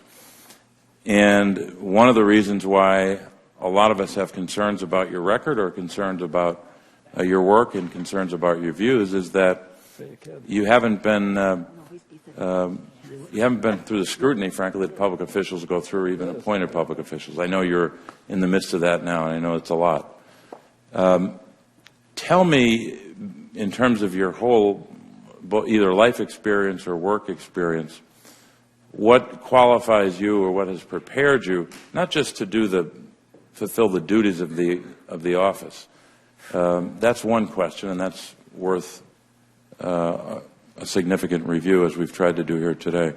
But tell me what prepares you and what part of your life is relevant to the question of preparing to do public service in one of the most complicated departments of the most complicated government on the planet Earth, the federal government of the United States.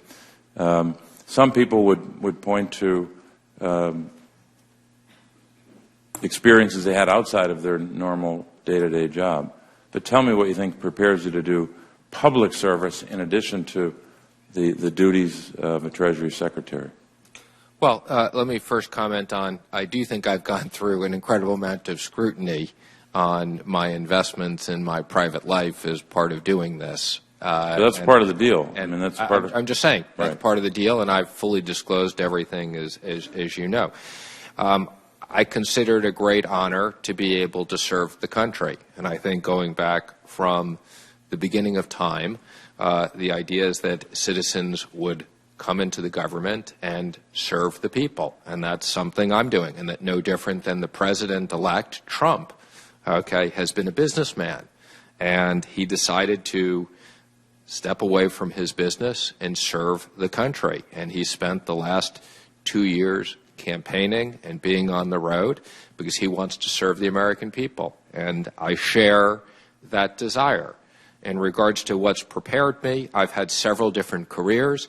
At Goldman Sachs, I had tremendous experience in both the financial markets and in technology. I think both of those are very important things and expertise for a Treasury Secretary to have. After that, I've been in the investment business, and more importantly, I've been a regional banker. I think that being actually a regional banker who's lent money, I think that I have actually a unique combination. Unlike Hank Paulson, who just ran a big investment bank, I ran a big part of Goldman Sachs. I had trading experience very similar to what Bob Rubin did, who was at Goldman Sachs and served to the country. And on top of that, I've had the added benefit of actually being a regional banker and lending to companies. And that's something that I've been doing. And on top of that, I've worked very closely with the President. I think one of the important parts of this job is the Treasury Secretary has to have a close relationship. I view my job as serving the President and being a conduit between the President's mission and between the Senate and the House. And I think I have a unique set of skills, and that's why he's chosen me for the job. Well, I would add to my earlier comments in this way. This is public service. It's not just being able to fulfill a duty or a job. You're a servant of the people.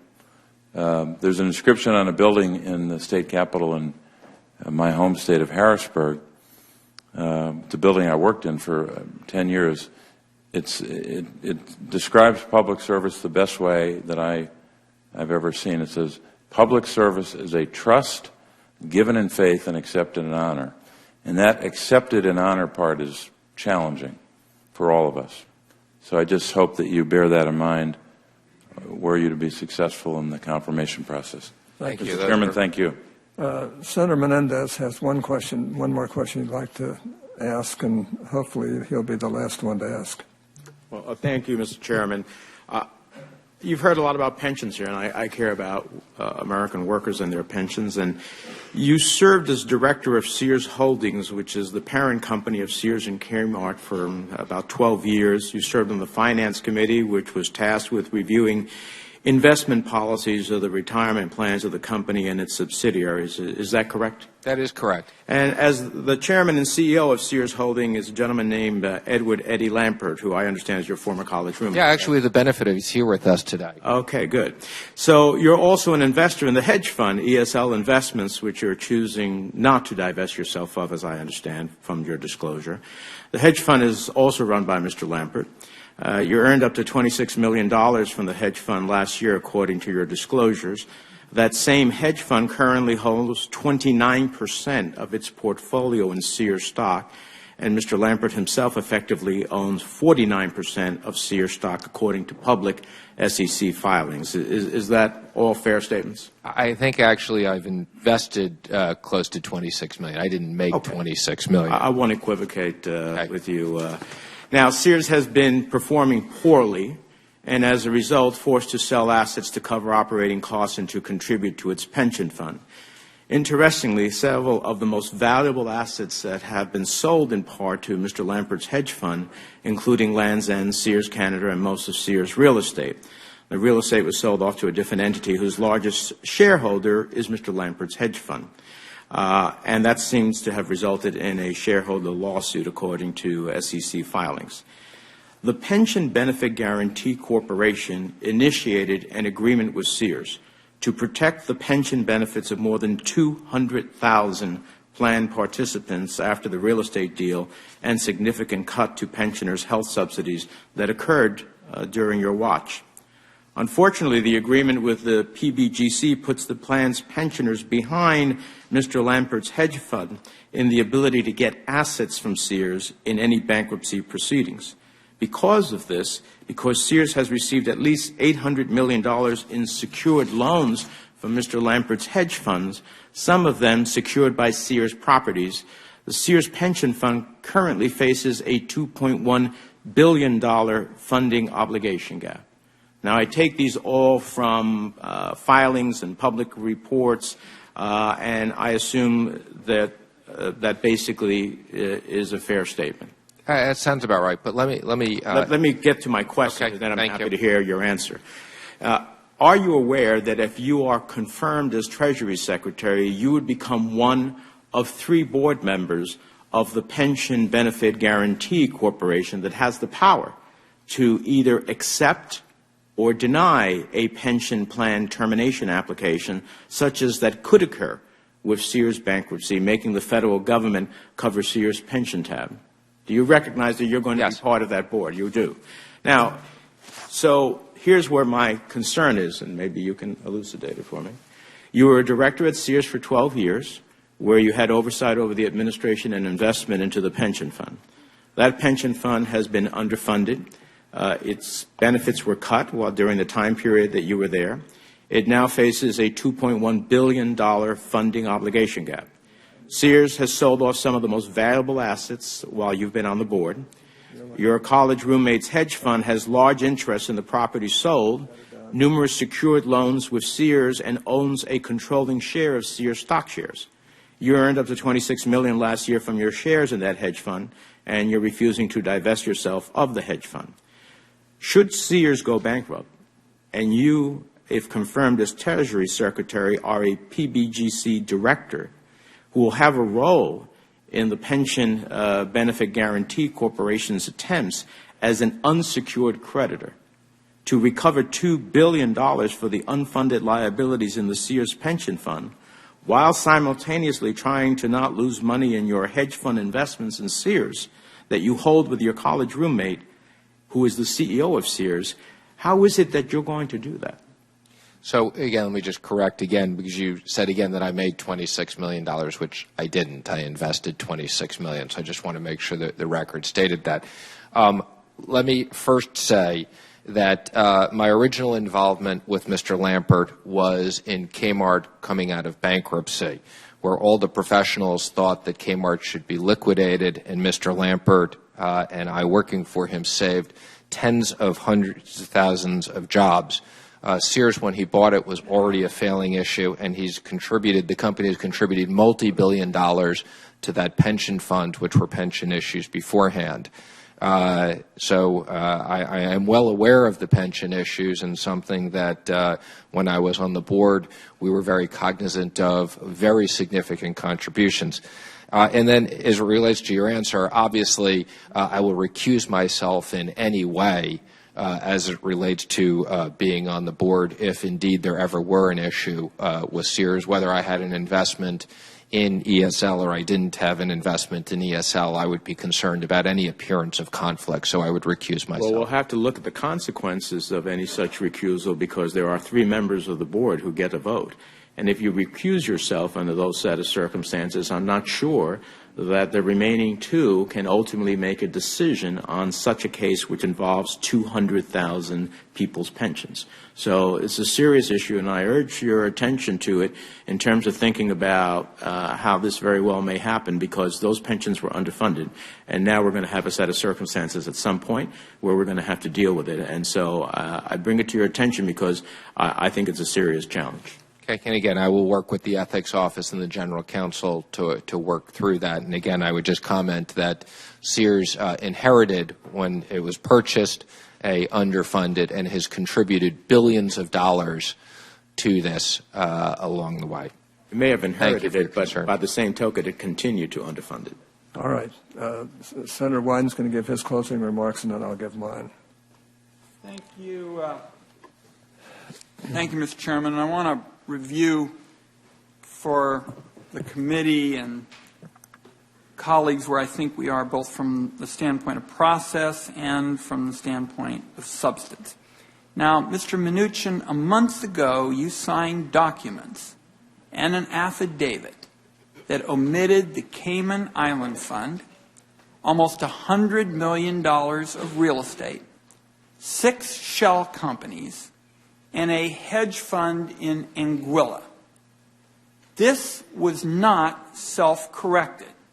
The only reason it came to light was my staff found it and told you that it had to be corrected.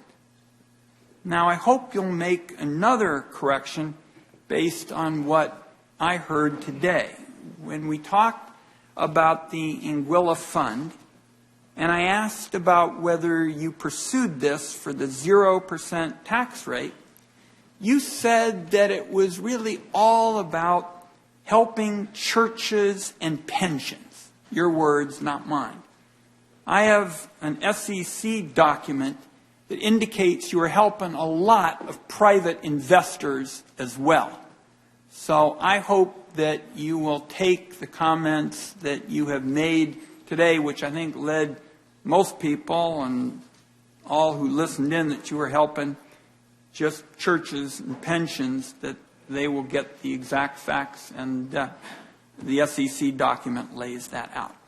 Now, from the standpoint of substance, the Mnuchin rule sounded promising to me when you said it, the first time. No absolute tax cuts for the wealthy. So and senators, I thought Senator McCaskill was very good, probably considerably more eloquent than I, asked about the ACA, because when you look at the ACA, it's really a Trojan horse for tax cuts for the well-to-do. And both she and I pointed out that well-to-do people would get payroll tax cuts and would really be paid for by the working class losing benefits. And throughout the afternoon, when anybody would ask a question about tax policy, Senator McCaskill, myself, and others, you said, well, it's all got to be considered as part of this big tax architecture.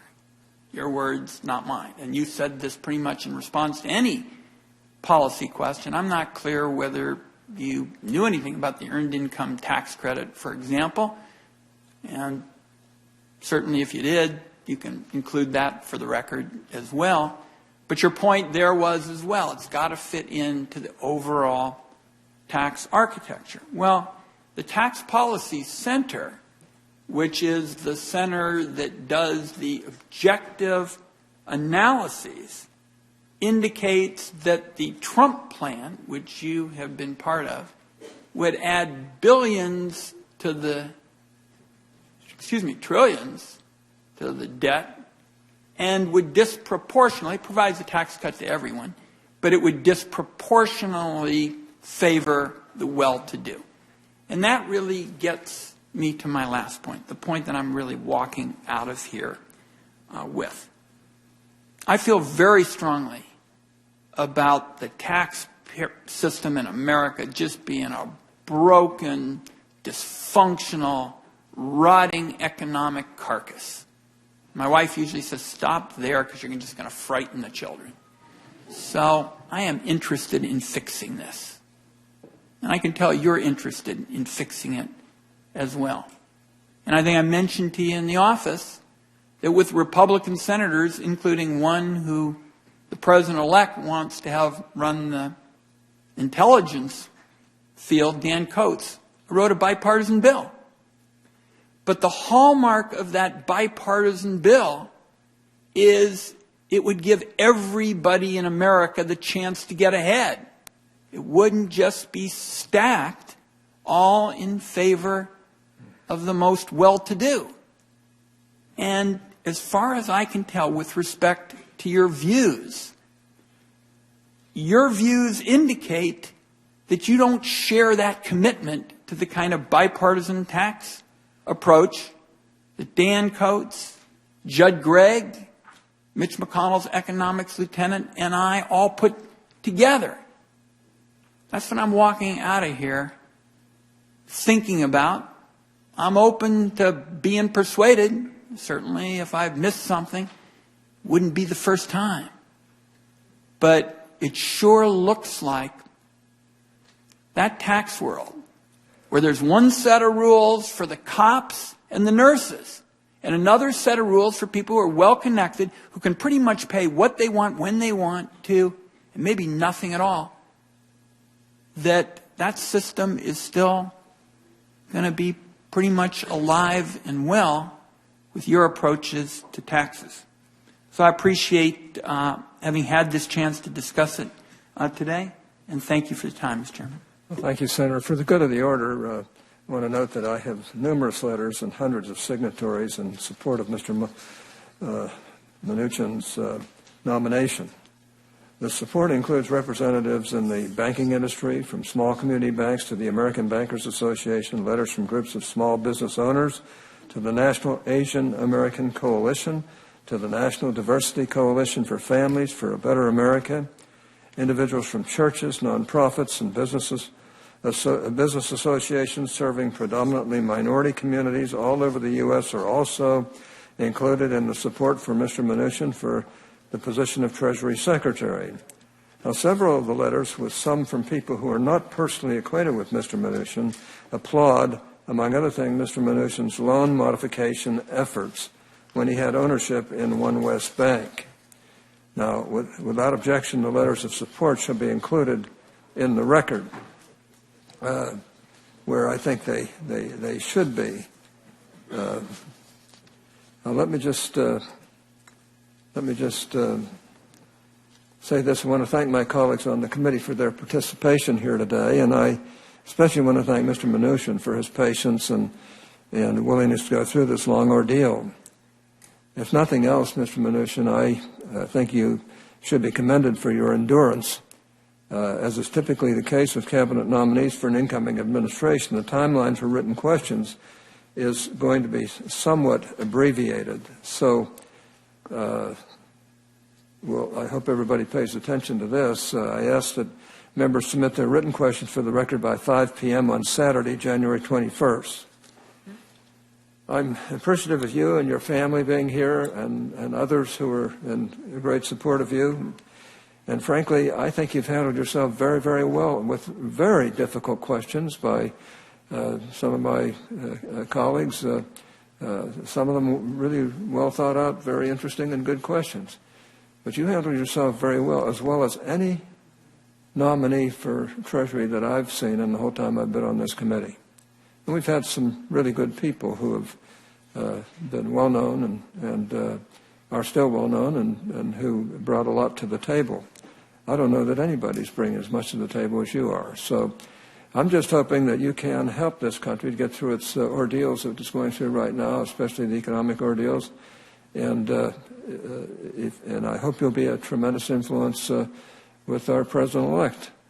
I know he wants to change things, and I hope that he can. I hope we can get this thing at least going in the right direction in this administration. And if it does, I have a feeling you're going to be one of the reasons it does. So I'm just personally very grateful to you for being willing to give your time to this. I remember our discussion in the office. I said to you, I said, you're going to lose a lot of money taking this job. And your response was, I don't care. I want to serve my country. And you are going to lose a lot of money. When you had to sell off all your assets and so forth, you've made tremendous sacrifices to take this job. And I hope that our colleagues on both sides of the aisle will fully realize that and realize how lucky we are to have people like you who are willing to give your life's work to something like this because you love the country. You're hoping that we can pull this country out of not only the fiscal and financial mess that we're in, but out of some other messes that literally exist that we really have to change. So with that, I want to thank you for your patience. I want to tell you that you've certainly impressed a lot of people here, and especially me. And we're going to help you get through this ordeal and also help you when you're there. So just know that you have friends here on this committee on both sides of the aisle, and for good reason. We all know that this job is one of the most important jobs in this country's history, and I think you're the man for it. And I just want to personally commend you and thank you for doing this. With that, we'll recess until further notice. Thank you very much. Okay.